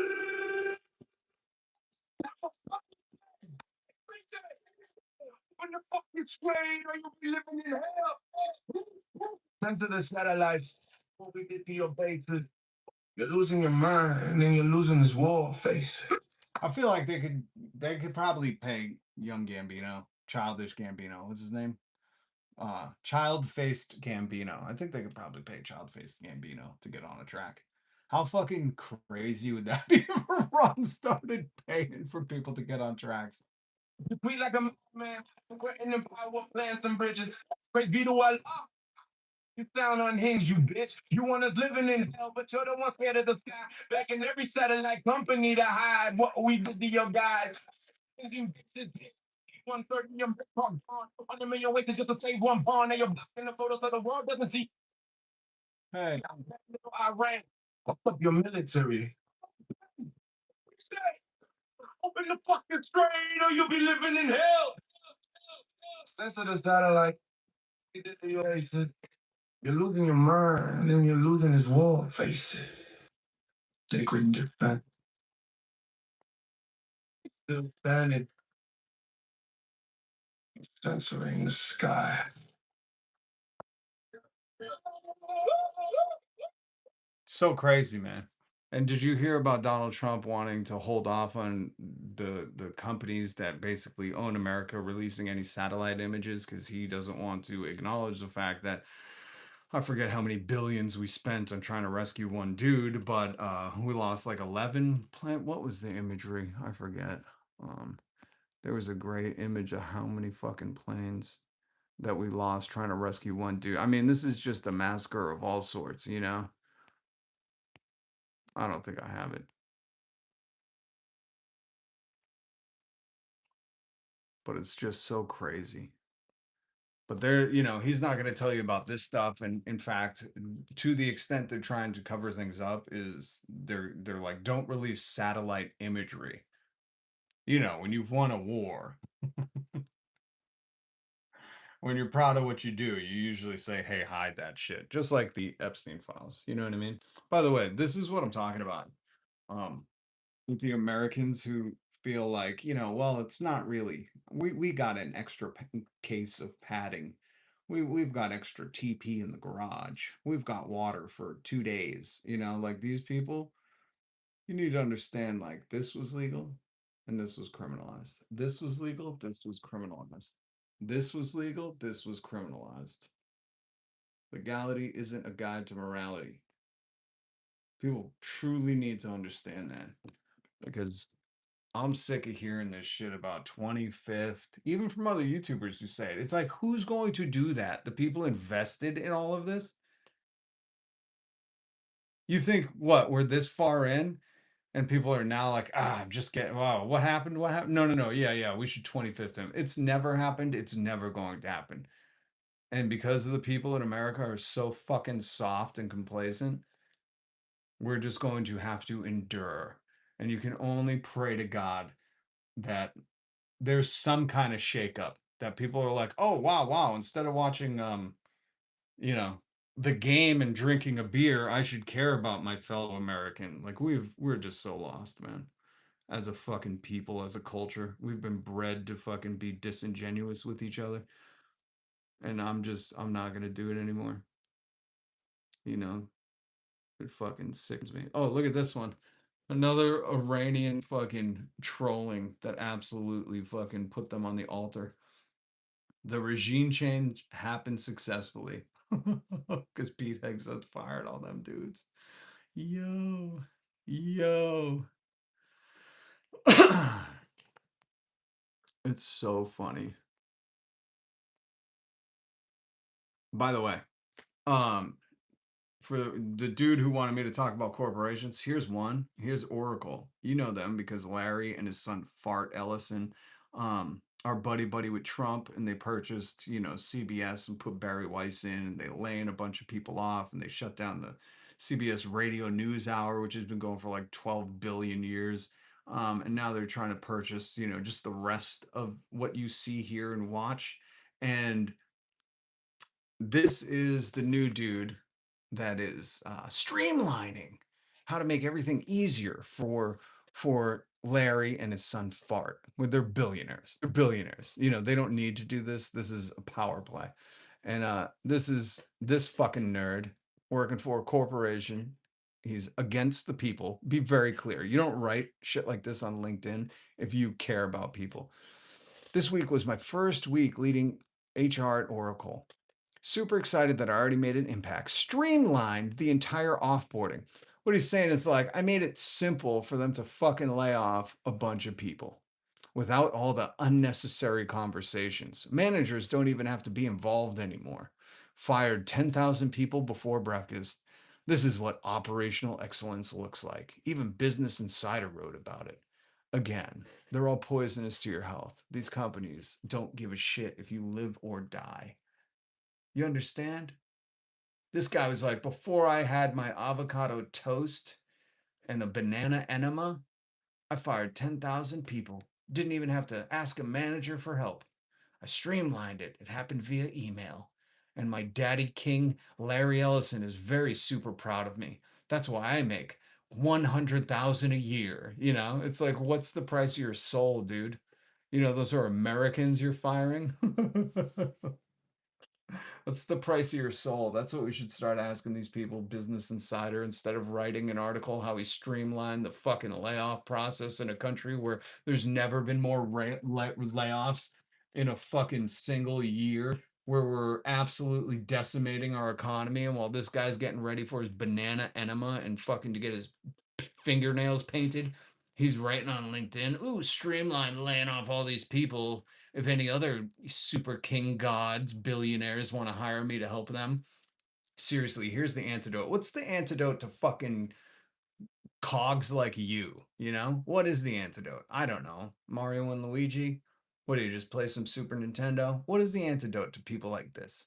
You know? How would you feel if you lost your job via fucking email and then went on LinkedIn to look for a job and this is what you read?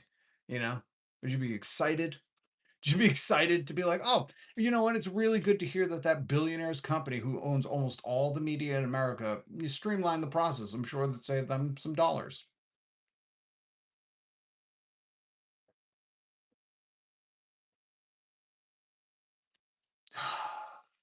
I don't know how this makes America great.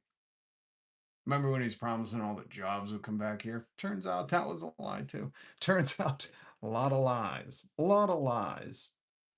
Whole bunch of lies. And he should have wrapped it up with praise be to Allah. That's what he should have done. Oh, I got to do some tweets that say, praise be to Allah. Thank you for your attention to this matter. Now, quiet, piggy. Oh, man.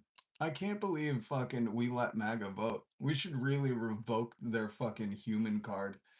Here's Tim Dillon going off on MAGA. This is kind of long, so I'm going to speed it up a little because no, you really don't need much more Tim Dillon than you probably already get in your life. So White House needs 1.5 trillion for defense in new budget request. I mean, don't you love that too? That, you know, praise be to Allah, everybody. Again, I believe in Jesus, but I think it's fucking hilarious on Easter, the first time a president in the history of the America, the first time a president said praise be to Allah was Donald Trump on Easter. Put that in your corncob pipe and smoke it, MAGA. Put that in your corncob pipe and smoke it up. Smoke it up. Oh, hold on. I forgot to show you, in case you think this fucking knucklehead is anything but cool. When he was having that fucking hissy fit on Joe Rogan, where Joe was like, stop taking antidepressants and just come out to lunch with me and Peter Thiel. I wish Joe had said, why don't you just go back to lunch with Jared Kushner? I'm sure he could calm all your worries, you know? You know what I mean? Or maybe, Theo, you just call Donald Trump. So while he's masquerading as somebody who gives a shit and has a heart, you know that's not true because this fucking dude helped usher in this new world order. So just remember that before you start feeling bad for fucking Mullet McGee over here. I'm fucking twat. I just despise these people because they really thought like, oh, it won't affect me. And now he's finding out the hard way that like, oh shit, I have some feelings. I was listening to Joe Rogan and Elon Musk, and I shouldn't have any empathy. Oh, and by the way, on the back of Oracle streamlining layoffs with this twat, this is why I support Arizona Iced Tea. I fucking love this dude. I've watched this dude's interviews, and he's like, I'll keep it at 99 cents forever. And you know what? I saw a few tall boy cans the other day. I tried to buy as many as I can because I support that shit. Go to the store, go to the grocery store, not the gas station. They're still 99 cents. And I was drinking these motherfuckers in high school. High school. That was 30 years ago, man. 30 fucking years ago, I was drinking these 99-cent tall boys. When the cost of aluminum goes up, it has doubled in the last 18 months. The company just makes slightly less profit. And guess what? The owner and his sons, who collectively own 100% of the company, are combined worth how many billion? What does that say? 4 billion. Raising prices is a choice. Hey, what's up, Danielle from Hell? Good to see you. Michael Danger, what's up? Who has spicy flavors now? Not Arizona Iced Tea. Come on. Come on. No way.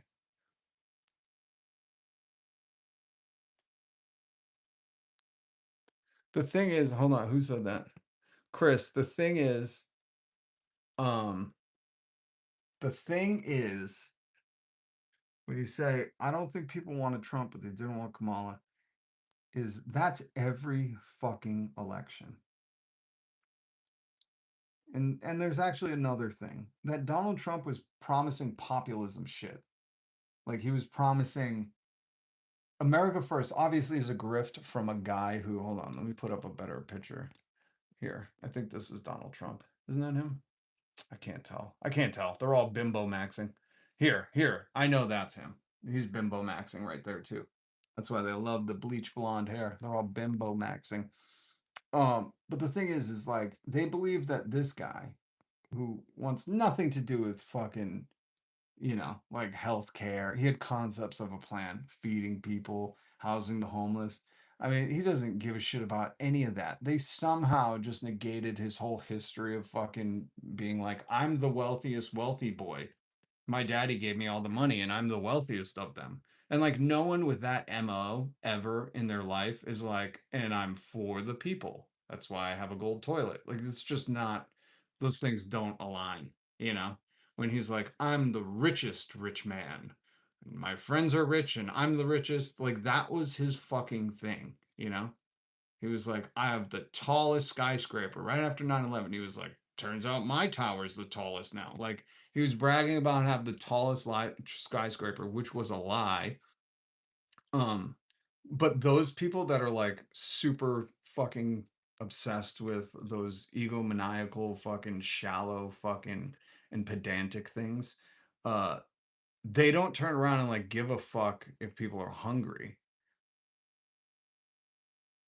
So they were tricked by somebody who was like promising like a lot of socialism, like, hey, you people will have more power and you guys will have more money and the elites can get out of here. Like essentially I'm just using socialism as a fear triggering word so they understand that Donald Trump was like promising essentially universal health care and fucking all this bullshit, and of course he didn't. Affordability.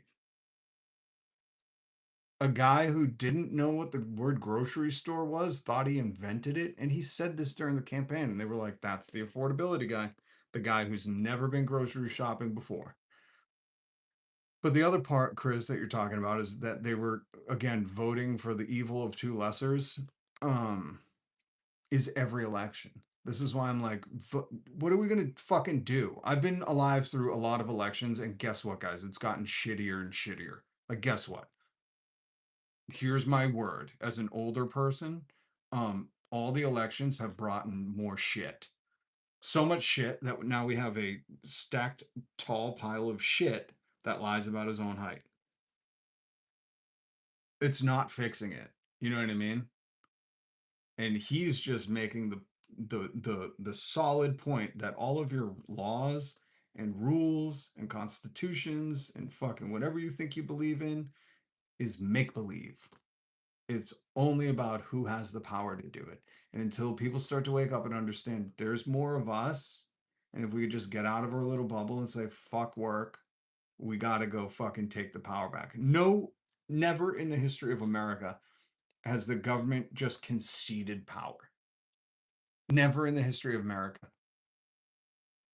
Never. Never has the government been like, you know what, we're a little too strong and we're kind of treating the black folks a little bad. That has never happened in the history of America, ever. Case in point, Civil War. Case in point, women's rights. Case in point, fucking civil rights. Case in point, fucking gay rights. Case in point, like never. Disability rights. Case in point, just think of any fucking community that hasn't looked like this fucking old dude and how they got what they got. It was never because the power structure was like, God, we've just been a little too rough. Why don't we just ensure there's no poll tax?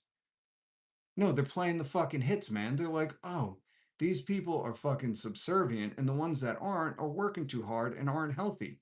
And they're not eating well, and we're telling them to drink all that. Why do you think they're telling you to drink raw milk? Because they want you to have diarrhea so you can't protest. You understand that, right? You think JFK and fucking Bobby Ritchie, Kid Rock, are like drinking raw milk? Are you kidding me? You think that JFK is drinking raw milk in his spare time? You're a fucking turd. They are not doing any of the stuff they're telling you to. Okay? I need you to understand that. Like, you know how you're like, I didn't vote for this. Well, here's some more news for you. They're just telling you shit. They're like, drink raw milk. Yeah, I don't know. Yeah, don't get vaccinated. Whatever. Just get the measles, man, and just rub some dirt on it. They're hoping you're all sick enough to not be able to do anything, but just well enough to not call in and call out to work. You know what I mean? That's also why they haven't guaranteed fucking any sick time, because they're like, oh, we do that, we might have a protest on our hands. These people are going to be pissed once they figure out how Europe's living.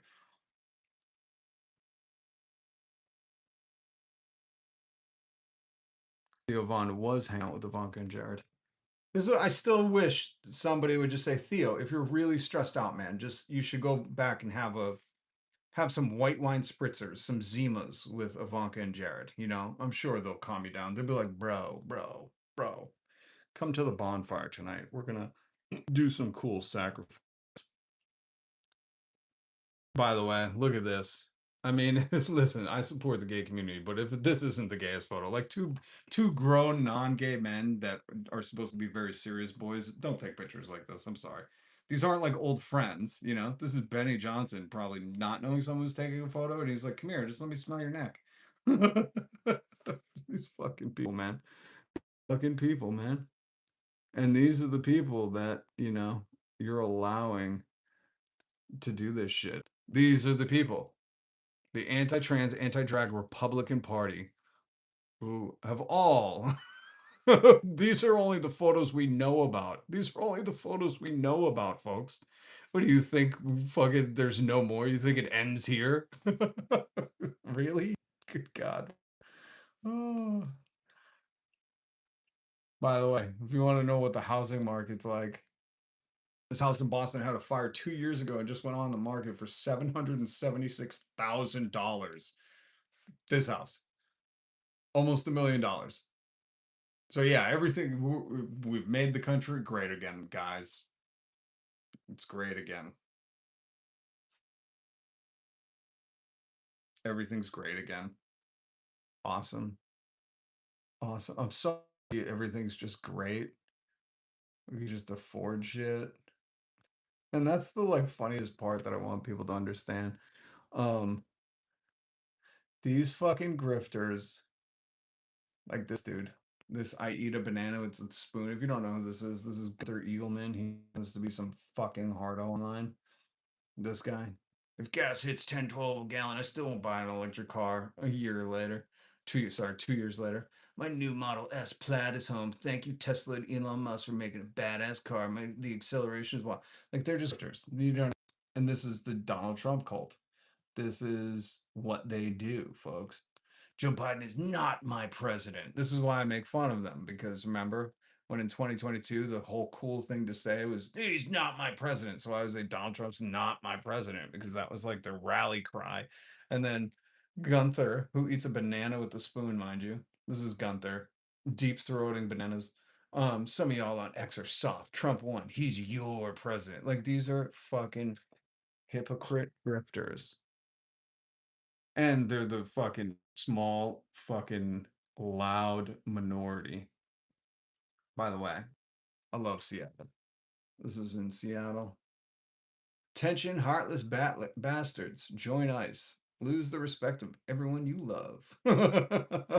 And this is what we need more of. We need more signs, more stickers, more fucking people making noise, more of this shit. We need the pressure to be on, because they think we've gotten complacent.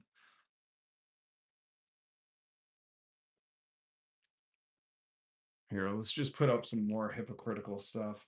If only Dr. Fauci had talked about heroin helping him get through school and boasted about snorting cocaine off toilet seats, the MAGA could have accepted him to look after the health of their children. Again, if you think RFK Jr. is chugging warm raw milk, you might have the brain worm. What is this one? Oh, shout out to the Green Dragon Tavern. Love them. Theo Von voted for these people. Yeah, exactly why he's pissed. That's why we're all pissed. We thought we voted for America first. I love these people that keep doing this.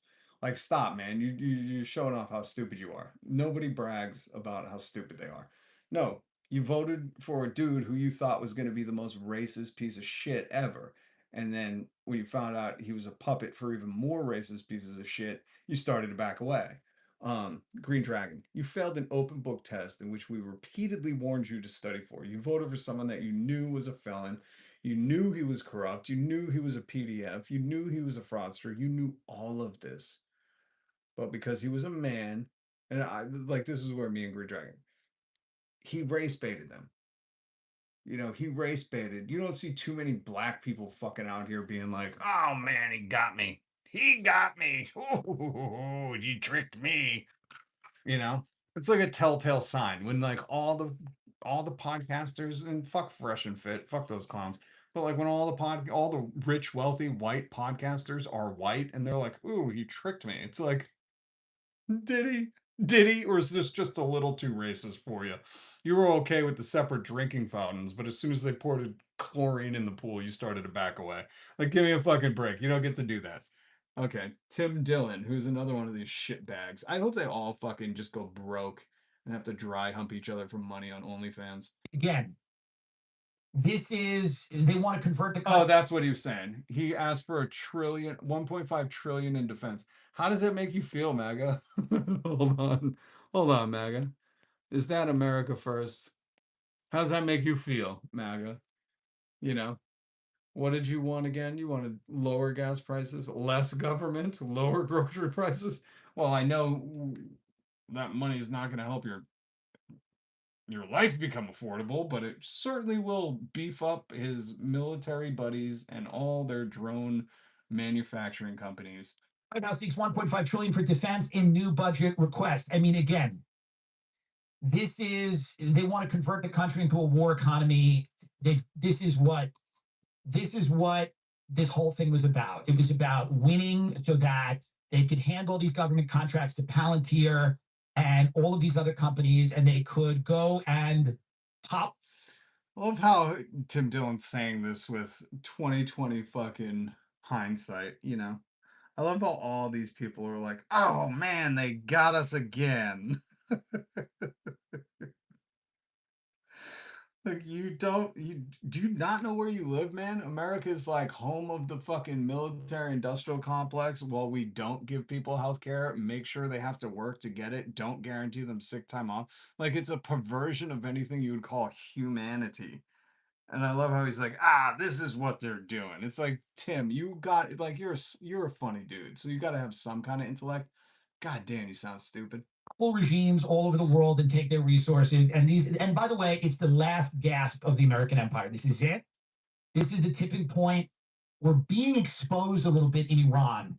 Iran's ability to hit our bases. I've said it before, but this has been shocking to people. I've spoken to smart people about this, and they're all pretty astounded at Iran's ability to fight back. Iran's been preparing for this for a very long time. And we always see ourselves as a military powerhouse, and we are to a degree, but this has not gone well. No one who is a serious person will tell you that this has gone well. It's exposed weaknesses in our intelligence, in our decision making capability, in our overall military strategy. I love how he's like, nobody's a serious person that will tell you that this went well. I would go a step further. Tim saying nobody's a serious person that says like Donald Trump is the dude to do anything, you know, besides maybe say you're fired. Like that's like his only qualification. So anybody who thought like he was the guy, I'd say you're not a very serious person. With regard to Iran, this has exposed a lot of fault lines in the American empire's ability to maintain an empire, which it seems like it can't. It seems like it won't be maintaining an empire for much longer. But we're upping the military budget to $1.5 trillion, and you won't have health care. You're not going to have child care for your children. You're not going to have the money to go to college and learn how to be a nurse or a physical occupational therapist, or, you're not going to be able to have the money to put gas in your car to go to work and like feed your family. Instead, we want $1.5 trillion so that we can go around the globe toppling empires and try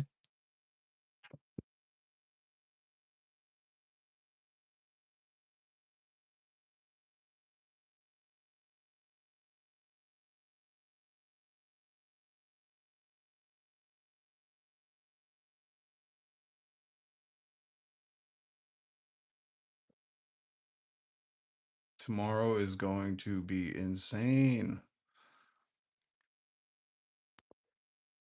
That's right. Losers do lose. That's why now Donald Trump is converted to Islam and he says, "Praise be to Allah."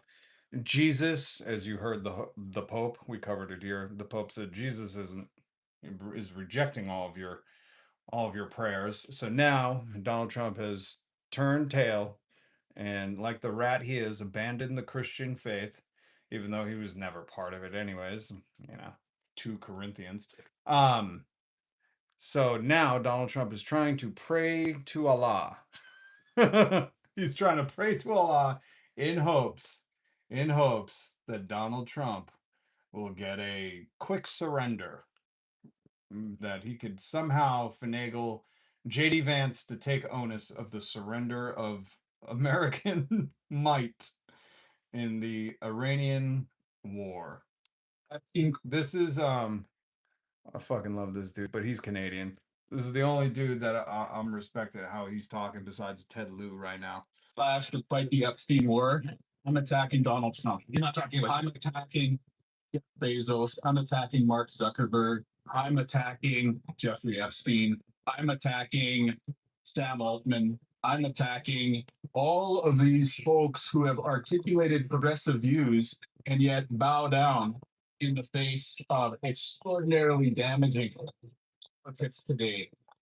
And you tell me, why is the greatest military in the world at war without a reason that they can explain, without an exit strategy, and asking their allies who they've been insulting for the past year for help getting them out of danger? Because they went to war to distract from a domestic political problem. So this is all facts. Everybody out there knows that this is true. Every single person who sees this on social or video knows that this is true. And yet, for whatever reason, we can't talk about it in the public sphere. Like, I guarantee you won't report this. All the major. I'm reporting it. I'm reporting it for you because what he's saying is something that I've been saying for a while. The Epstein class, who is well organized, is not just the people in the Epstein files, but the people who are helping protect the people in the Epstein files right now. So Pam Blondie, she might not be in the Epstein files, but she was a protector of them, right? The Epstein class is all the people lined up at Trump's inauguration. Elon Musk, who, remember, Elon Musk, when they got into a little catfight, him and Trump, he tweeted, "Oh, and Donald Trump's in the Epstein files. Have a nice day." Turns out Elon Musk was too. He was emailing Jeff Epstein on Christmas morning, even though he has like 70 kids. You'd think on Christmas morning he'd be busy flying in his private jet to all the different homes to act like a goddamn Santa Claus if you're a trillionaire. That's what I would be doing, you know? But no, Elon Musk in the Epstein files. Jeff Bezos, Mark Zuckerberg, they're all defenders of it. Why? Because corporations don't have any political interests. I tell this to people all the time. Go look at opensecrets.org. I'm not doing it anymore because guess what? They all donate to the red and the blue. They just want to put money on both. It's like going and playing roulette and saying money on red and black. You win. You just win. And all corporations do is look for the winner because they want the power to fucking deregulate, give them tax cuts, and fucking let them write the laws through their lobbyists. This is how America works, okay? This is it. So these corporations, no matter what they tell you, when they say, "Hey, man, I'm glad you're starting to work for us. Safety is our number one thing." It's not. They don't care if you live or die. They don't. That's why it's a fine if you die on the job. That's why if you die at work in America, the company gets like a little slap on the wrist, a little tiny fine, not even commensurate to what they make net profit each year. It's just a simple fine. And they go, "Oh, just put in another one. We don't care."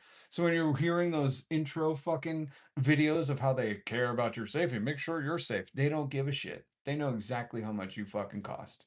They know exactly, and they don't even pay you to cover that cost. So they probably make out like a bandit, you know? They know exactly. They don't give a shit. And corporations and all their fucking servant masters, their fucking Jeff Bezos and Sam Altmans and Peter Palantirs and Alex Karps, they do not have a political affiliation. They don't.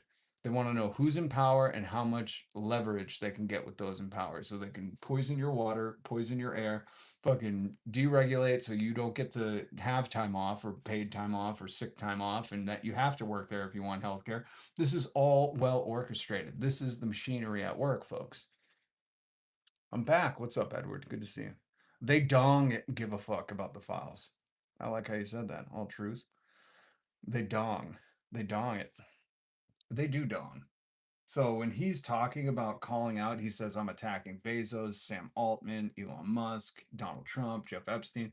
It's because all these people, and remember, the reason why I tell you all the time, that there are no more laws in America because you don't get to cite a specific law and then just disregard that there's out the most heinous allegations that should at least be investigated, if not the cover-ups and the lying under oath when they're testifying and fucking perjuring themselves in Congress, that those from the people with the most power, the top cops, the president, the people in the FBI, the head of the FBI, when they're telling you we're not going to investigate any of this shit. No. When we can clearly read and fucking understand with our own brains that these are heinous allegations that any person without power would be easily investigated in, fucking their hard drives and their homes would be torn apart. When they tell you that, what they're saying is there are no laws. They said we will utilize those make-believe laws because we have the power to enforce it because we fucking, will enforce Epstein Army in your town, which is ICE or the military or, the police are mostly MAGA, and they'll enforce those. But show me one fucking cop that is heading to the Capitol with zip ties to lock up Pam Blondie or Cash Patel or fucking, any of these criminals that have been conspiracists of the Epstein files and fucking co-conspirators of it. None of these cops are doing it. And I just implore one of them to fucking, do that. Somebody, military guy, just be like, no, we're putting you under arrest until we can hash out this fucking these Epstein allegations from that girl in 1983, Donald Trump. We're going to zip tie you and put you in fucking prison with no bail until we can make sure everybody's safe. That's not happening. So I don't want to hear about fucking, oh, don't steal bread. Don't fucking do that. It's like, why? They get to do all that stuff in the Epstein files and we got to pretend like fucking there's a society happening. I'm sorry. I reject that shit. But we all have to pretend like this fucking bullshit fucking system that we set up, which these rules were just written by other white men, apply to us. While the people with all the money, all the power, all the fucking authority in the world, all the responsibility, if you're a Spider-Man fan where Ben Parker cites Jesus or something, where he's like, with those with great power comes great responsibility. That should have been an FDR quote, We could loosely do that. Doesn't matter. Everything's made up. Joe Rogan's lying to half the fucking nation. I'm sure we could just make sure that people quote FDR when they say, with great responsibility comes great power comes great responsibility. We should just do that. But yeah. I'm just disgusted with the society. Really. Every single day I wake up and I'm like, really? You're gonna pretend like fucking speeding's illegal, but the Epstein files are just quite fine, all right. You're gonna pretend like when you go into work, they give a shit about your safety and they care. This is the other thing. You're telling me these corporations are saying, oh, we care about you, we care about the communities, when you're the reason that people can't afford the gas? Never mind the fucking president. But I just want you to think about the job or jobs you work and the reason why rent or your mortgage or fucking filling up your tank is scary right now. It's not because fucking whatever the fuck is going on. It's because this fucking government has allowed these corporations to underpay us for so goddamn long that we've just become neutralized into the fact that that's the way it is and not realizing that you think those people at the top aren't making billions, if not millions. You think these are trickle down companies? Do you think that once they start making enough profit, they'll do better? Let me fucking remind you, okay? Let me remind you of what psychos fucking run this shit. That they hire people that would put stuff like this on. This is a dude that fucking Oracle hired. This was my first week. Yippee! I hope your parents disown you and they fucking die without ever seeing you again because you're a disgusting human being. He already made an impact. Oh, you did? Not a good one. Notice how he didn't say a good impact. He just made an impact. Kind of like the crater that fucking the asteroid made when the dinosaurs came. That fucking asteroid could say, hey guys, I made an impact. And people would be like, well, good for you, man. You know, not realizing that, oh, you just fucking ruined Earth at the time. You know, it's like that kind of impact. That's why he doesn't put a fucking adjective around it, because he doesn't want to let you to know that 10,000 people, he streamlined the layoff system so you don't have to have an unnecessary conversation with these poor people, and managers don't have to get involved. Fired 10 people before he got his banana enema. Fuck you, dude. I hope you run into all 10,000 of those people on your next banana enema trip. Like, this isn't a bragging point, but somehow in America, people will fucking hit the like button on this. Like, wow, we gotta hire that guy, not realizing that like his job is to fucking infiltrate and fucking streamline your fucking starvation. That's what he's saying. There's 10,000 people in this economy where $5 gas is a fucking thing that now don't have a job. And I did it before I even had my banana enema. This is psycho work. This isn't Christian nation shit. This isn't even fucking a human nation. This is a greed swine, a bunch of fucking hogs that are bragging online about making 10,000 people lose their job, and the managers didn't even have to know. And then he went right to his Tony Robbins fucking doctor and probably got a banana enema. I don't know.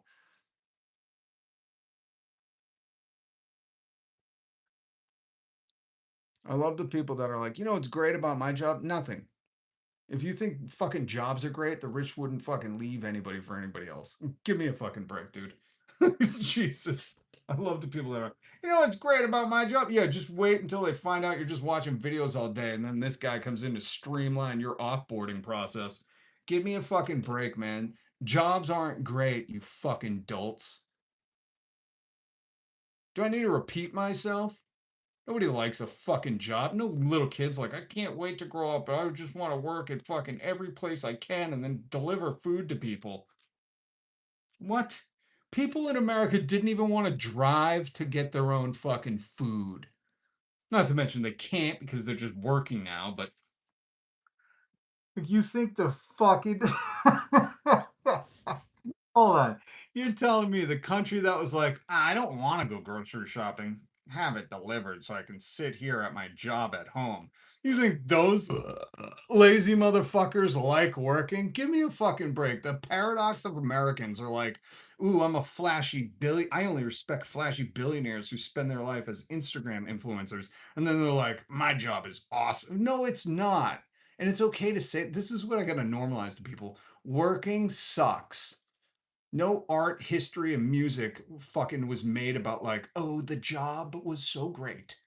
Tell me a fucking 9 to 5 Dolly Parton song where they're like, oh, it's the awesomest thing I could do. Tell me about the fucking Bengals Tuesday. What is it? Monday? Wish it was a maniac Monday. Whoa, whoa, whoa. I wish it was Tuesday because I want to work some more on Wednesday. Like, what fucking artist do you listen to that's like, maybe Kid Rock has a song where he's like, Monday, Tuesday, Wednesday, but with the bottle of my work. And the funny thing is the people that you worship that tell you to work harder, like Ben Shapiro, they don't even have real jobs. They fucking record something once a week. They're paid by fracking bro billionaires. And then they're like, those fucking plebes, let's get them to think jobs are cool. Sweep my floors. Like, stop, America. Stop. Stop fucking pretending like fucking you think jobs are cool. No fucking job is cool. Edward, Florida Blondie. My boss lets me watch YouTube all day long while I work. Also, I almost always win Employee of the Month, but I work for myself. So that's my point. Like, the thing is if you're in here bragging about, hey, I love my job, I'm at home watching YouTube, just so you know, your comment is, I hate my job so much that I'm watching YouTube. I'm not doing my job. So you love your job so much that you're not doing it. Like, this is what I mean. People don't even hear what. Thank you, Edward, for pointing that out. Because sometimes I miss it because I get so wrapped up in the Americans telling me how great their life is because they work. I'm like, fuck. Do you not know anybody who's dead? I have so many friends who were young fucking folks that died, and I'm like, none of them were like, oh, I wish I could go back to go to work one more day. You know, none of them. They're all dead. They don't give a shit about their job. At the funeral, nobody was like, hey, he's such a hard worker. Like, I have so many people that have died, and all I've realized is like, the point to life is not work.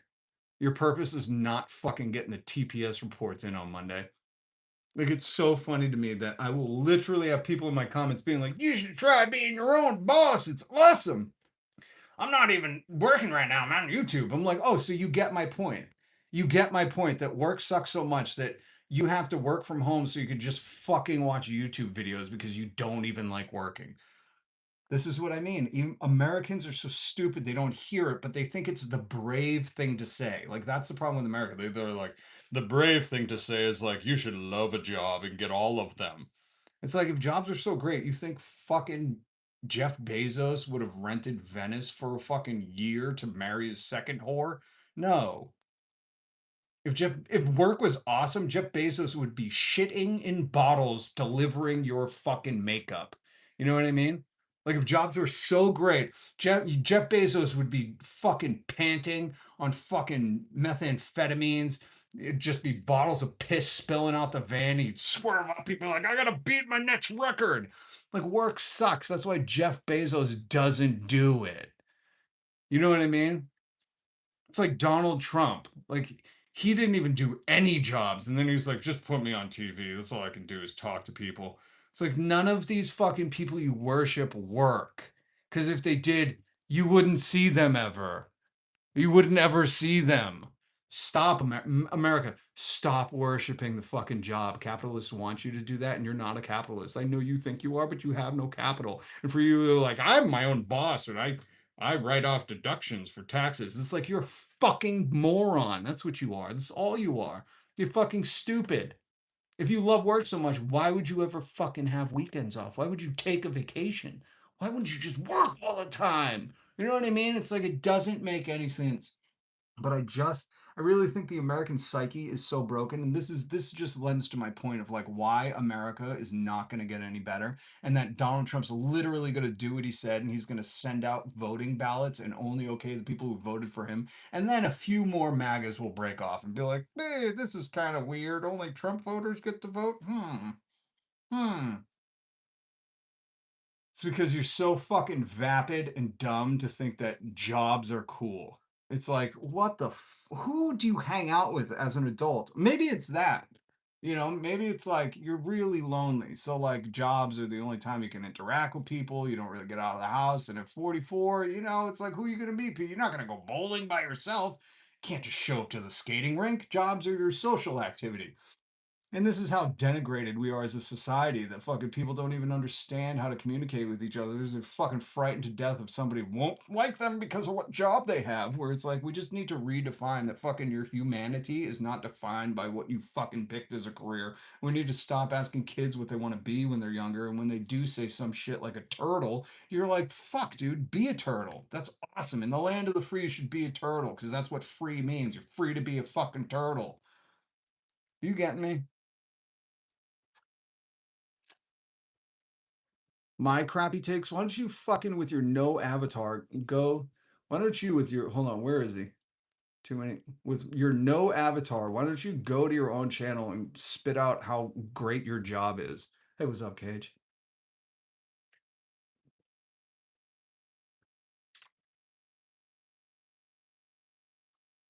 My job is house and kids, but that's not a job. That's a life. Shy Pixie. That's a life. Wage slaves. Wage slaves. That's it. That's it. That's all they are, man. That's all they are. And they worship this, you know? They're the ones on LinkedIn hitting the like button for this guy who laid off 10,000 fellow Americans before before he got his fucking I like turtles. Salty slave before he got his banana enema. Uh,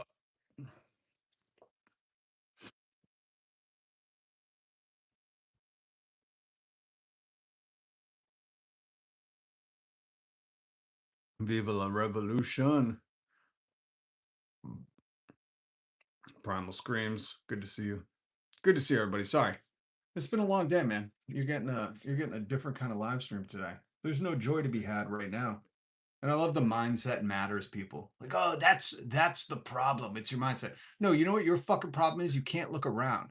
You think because you drive a fucking, a BMW and eat caviar is a fucking life's good, and you've missed the fucking point of fucking understanding that life is about community. And that your vapid ass fucking thinks like, if I just think the right shit, everything will go right. Well, maybe you haven't been thinking the right shit for the past 10 years while Donald Trump's been fucking implementing fascist tyrannical control of our fucking thing. And maybe you just don't understand that there's fucking people like this dude. Well, I'm gonna play this audio for you. This motherfucker dude, this is the most sad and pathetic shit I've ever fucking seen in my life. And this is happening here in America. Oh, it's awesome. Ooh. Americans wait in cars for days for free healthcare. This is in Knoxville, Tennessee, which I'm guessing was all fucking red last year. Parking lot in Knoxville, Tennessee, began to fill early.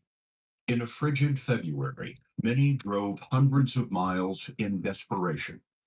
Sandra, where'd you come from? Huntsville, Alabama.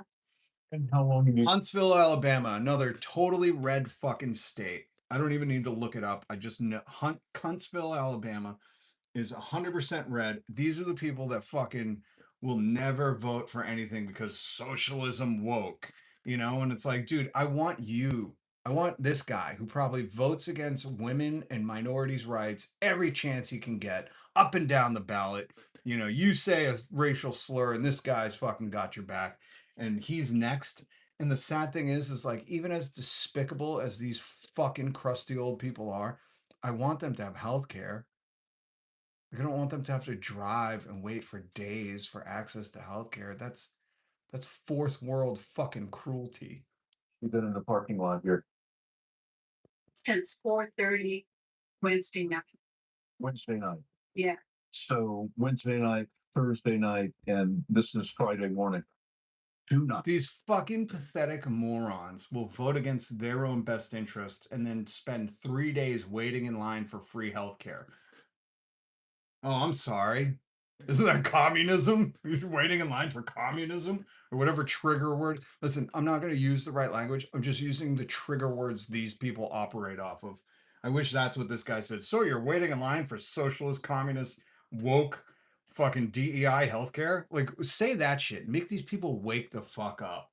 It's sleeping in her car, a 200-mile drive, all for lack of dental insurance.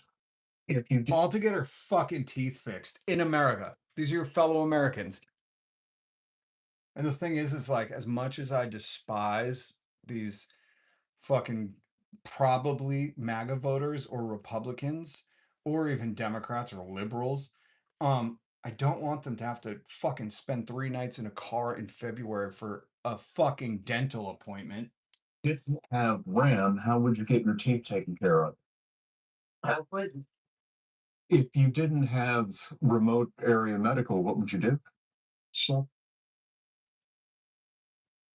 no other way around.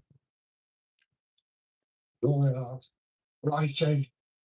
He's about to cry. He said it's life changing. This is this guy. They were like, if you don't have the remote access medical care, which is the free fucking health clinic they set up here in America, not in the third world. This isn't Africa. This isn't fucking the Middle East. This is here in America. Here in America. In Knoxville, Tennessee, people are coming from Alabama and all the great red states to get the free health care, to get the free woke health care, and then crying because it's life changing. Yeah, just imagine if we just didn't have billionaires and just had that everywhere. You didn't have to leave home. You could go to your regular dentist. This is what I mean. As long as these people are comfortable, this is what I'm talking about. As long as they're comfortable driving and waiting for fucking days for their woke socialist free healthcare that they could get once a fucking blue moon, they'll just be like, well, I'm proud to be an American the rest of the time. Ah, a tooth. Proud to be fuck. Life changing. Like, these people are shooting themselves in the dick, man. Fuck's wrong with you, life changing? You know what was life changing for a lot of people? You voting Trump in twice and fucking supporting this fucking bullshit system where we can't have universal health care because it's, I don't know, woke. So they hand you your life back. Good God, man. Somebody fucking tell him it's woke while he's crying. I just wish while he was blubbering in tears somebody was just like, you know, this, I hate to break it to you, but this is the wokest DEI healthcare I've ever seen. You know, like just spit it in their fucking face because these people have to hurt for them to see that the world has other people. That's what I think. That's what teeth mean to me. That's what teeth mean to me. Only in America can you say it's a life changing. That's what teeth mean to me. That should be on our fucking flag. That should be our that should be our country's motto. I pledge allegiance to the life changing random access medical care that's free once a year because I love my teeth. It's life changing. This is so fucking pathetic. And you can't get anybody to like be like, hey, yeah, guys, we should all just have access to that and no more billionaires. You know, they're like, hey, man, those billionaires work hard to have all their teeth. Be a normal human again. Normal human again, huh? No. Imagine how fucking the trans community, the gay community, the black community, any minority, the indigenous community. Imagine how anybody that you fucking, when you sing Ice Ice Baby, fucking feels. Imagine if they had a toothache while that was happening. Like, I'm so fucking, I have such disdain for America right now because it's like, what are we asking for? The most simple shit in the world. Access to dental care without taking out a credit card. He had the luck of being near the head of the line, which stretched to 1,200 patients in Knoxville. You know what? Maybe I changed my mind. Until we get universal healthcare, they should not be able to set up these free healthcare clinic. Well, for children, for children, they should be able to do it, and anybody that's a kid is just younger than me.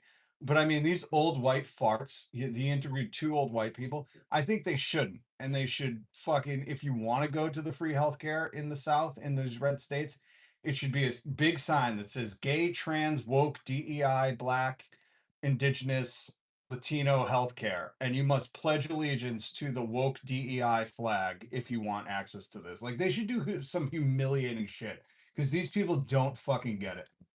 Over a Friday, Saturday, and Sunday. We got up at 3 o'clock this morning and we got here about 4. We've been out here for a little while. It's cold Why did you come so early? because we wanted to be seen. This is pathetic. This is America. They came at 3 o'clock in the morning for free access to healthcare, but they won't fucking vote all these goddamn demons out of fucking politics. He Tankersley came with his wife and his daughter, asleep behind the front seats. You drove 200 miles to get here and slept in this parking lot for 7 or more hours? Now renounce how much you like America because it's not the land of the free. You got to drive 200 fucking miles to get access to your socialist healthcare. Yes, just to have this done. Yes. I mean, it's very excruciating pain. He had an infected tooth that had been killing him for weeks. Most of the people who filled the lot heard about the clinic on the news or by word of mouth, and they came by the hundreds. Can you imagine that? Tennessee, people lining up by the hundreds for free healthcare, but then going and voting against it every fucking time. These states voted for the concepts of a fucking medical plan, dude. Concepts. And then they're lining up in the frigid fucking cold of February. This is what I mean. Like, we have become too fucking stupid to even fucking help ourselves. I'm disgusted. And by the way, Donald Trump is an absolute fucking criminal. This is a report on how much he's stolen while fucking leading the fucking criminal world. Ensures his son's launch. The meme covers the foreign private business deals with the Saudis, the Qataris, the Emiratis, the media companies they've launched, the media companies the president has sued and gotten $90 million from. There's also the gifts, like the $400 million Qatari jet, the gold crown from the South Koreans, the gold golf balls from the Japanese. It is a staggering list, one some ethics watchdog groups call unprecedented in modern history, but especially when the person at the top is the person who promised to clean it all up. He also promised to not cheat on wives, and he did that 3 times. So I don't know. If you believed him, you're a fucking knucklehead. As they say in Germany, I don't know how to say it in German, but would you brush your hair with a hammer this morning?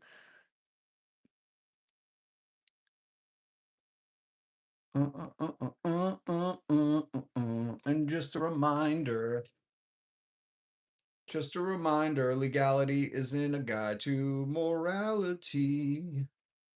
Just a reminder. Oh wait, and here we gotta hit this one more time, man. Where is it? Where is it? Here it is. Oh, praise be to Allah, Donald Trump. He is the new imam.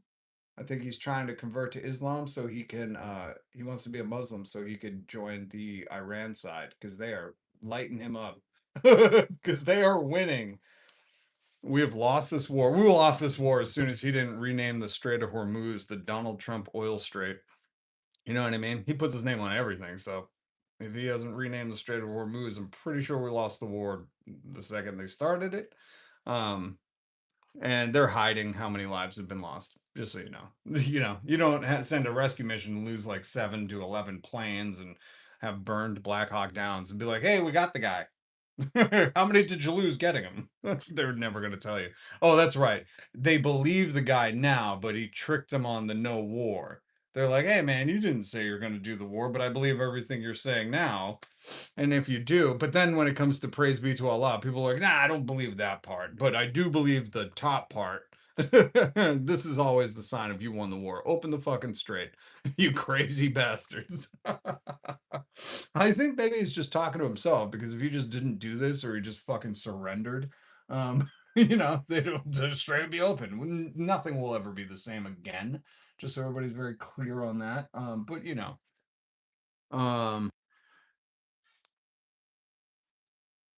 and remember, folks, when you're hated by idiots, it's just the price you pay for not being one of them. When Joe Rogan goes on a long tirade about these people are just jealous, Mark Moran's just jealous. No, maybe we saw you fucking swooning over a grifter and leading us into a fucking hellscape, and we were just like, maybe no. Maybe the fucking loser that, shouldn't be fucking on that platform, but Peter Palantir, needed you to access his fucking audience for him and feed them garbage while he kept planting fucking plants as your guests all the time. Like, maybe we just don't like that. Maybe you're a shrill. You're a fucking husk of a person. So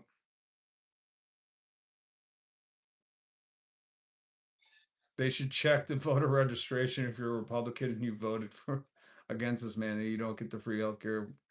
Right? They should just do this is what I mean, Edward. The only way these people are going to learn is if these people feel the pain. Like when they're going to the free clinic, if they like Donald Trump wants to check everybody's fucking voting thing, right? He wants to be the decider of the eligible voting list. So I just say we should do that and be like, oh, sorry, we're just doing what Trump's doing. Who'd you vote for? Ooh, Donald Trump. It turns out you don't like free healthcare, so you shouldn't have access to this. Like this, I hate to be cruel because I want everyone to have healthcare. But if this is how we get it, like, then what the fuck? This is the only way stupid people learn.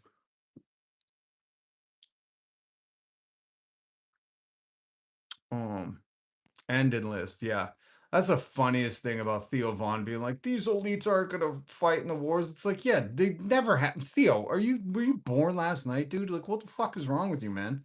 Like, really? That's what you're crying about? Just go hide on your fucking podcast and pretend like everything's cool, just like you did, Theo, and we got these photos of you, like Theo Vaughn. Just fucking go and hang out with all these elites that aren't sending their kids. You're not going either, Theo, so fucking just go hang out with him, bud.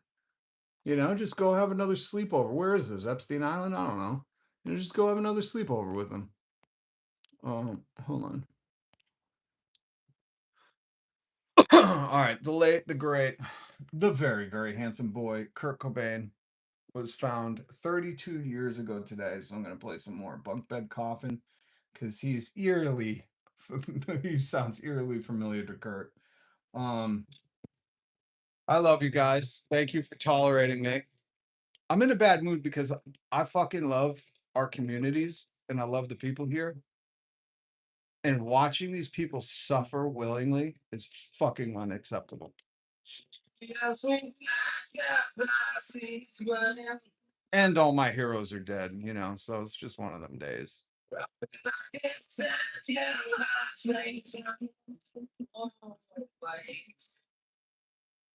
Who's using a slur? If they're using a slur, just get the fuck out of here. Thank you, Frank.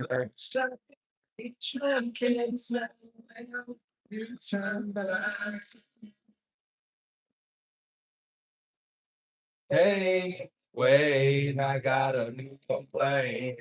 Forever dead to your promises advice. Hey, wait, I got a new complaint too.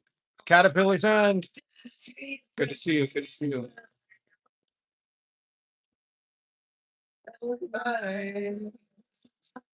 Wow, wow, wow, wow, wow, wow. Solus, what's up, homie?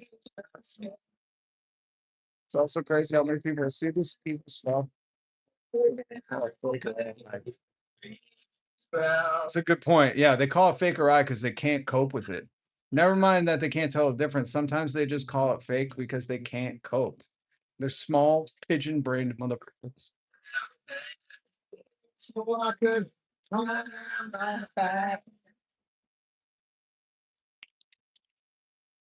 Hey, wait, I got a new complaint. Forever dead to your promises advice. Hey, wait, I got a new complaint. Forever dead to your promises advice. Hey, wait, I got a new complaint. Forever dead to your promises advice. Hey, wait, I got a new complaint. Oh, Charlie, you remember that day? It's a different time, man. It's a time we have nostalgia for that could never happen again. But we lost an absolute angel that day. You could read one of his. Actually, I want to play this clip of Kurt again because I think he's just been lost in the mix. Sometimes I'll just watch old interviews of Kurt just because it's so refreshing to hear somebody in their early 20s speak like this, you know? And I want you to remember this was a young man. This is a young man who had such a head on his shoulders and captivated the world for a short while and all the things we missed out on, man. I'm so sad about, that's the other thing. I hate to sound like a weirdo, but there are just some days where I'm like, I just feel fucking off, and then I'll see something and be like, oh yeah, that's what this day is. It's like a death anniversary or something. So I'm off, man. I miss people like this, people who stood as themselves in society. Remember, Chris Novoselic said, and he's on tape saying this. He says, "Remember, Nirvana never went to the mainstream. The mainstream came to Nirvana." And people said Kurt was a voice for a generation, but really he was just himself, and that's what our society was missing and lacking. And that's why you see so many grifters rising to the top. That's why Joe Rogan rises to the top, and then all his little buddies are right there because they're all pretending to be the same thing.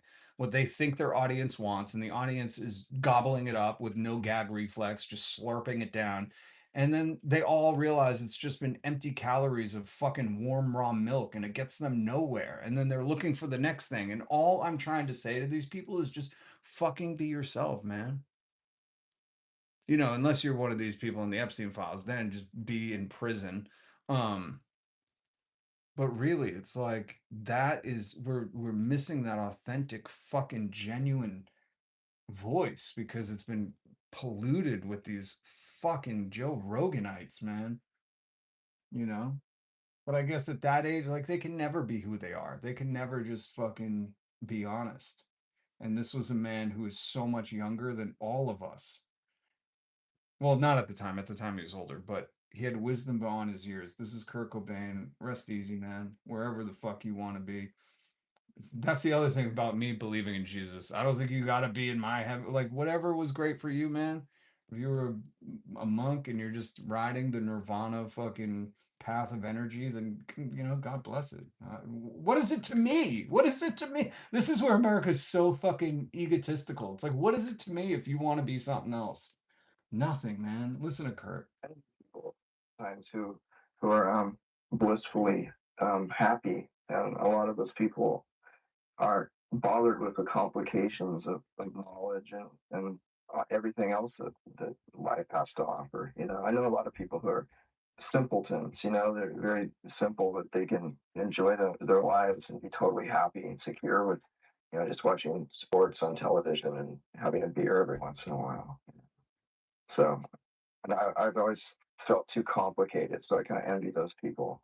And I'm not saying that I'm smarter than most people. It's just that I I'm too sensitive, and I wish sometimes I could just enjoy the simple things in life, and just not forget about everything else. Yeah. Yeah. Yeah. I feel you, Kurt.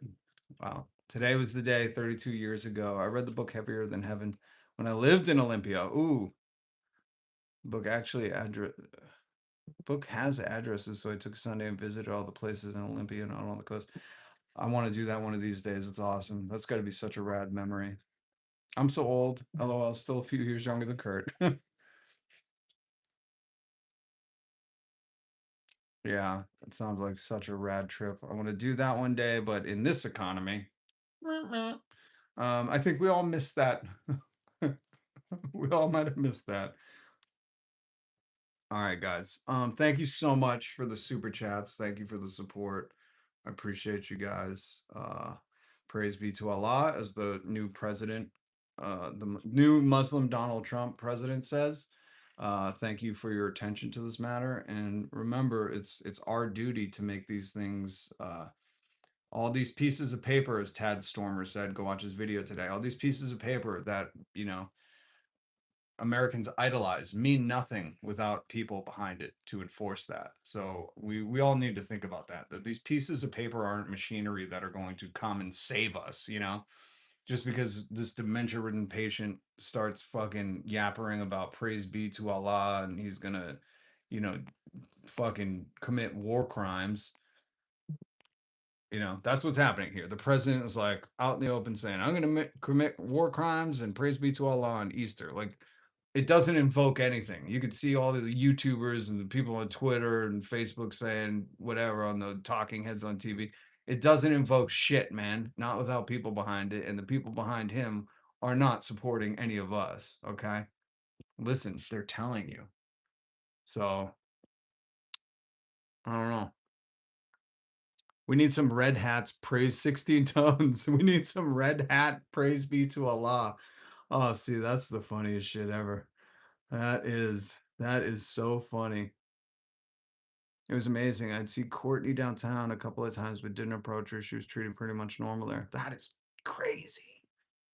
That is crazy. Oh my God. Smoking Blondie, good to see you.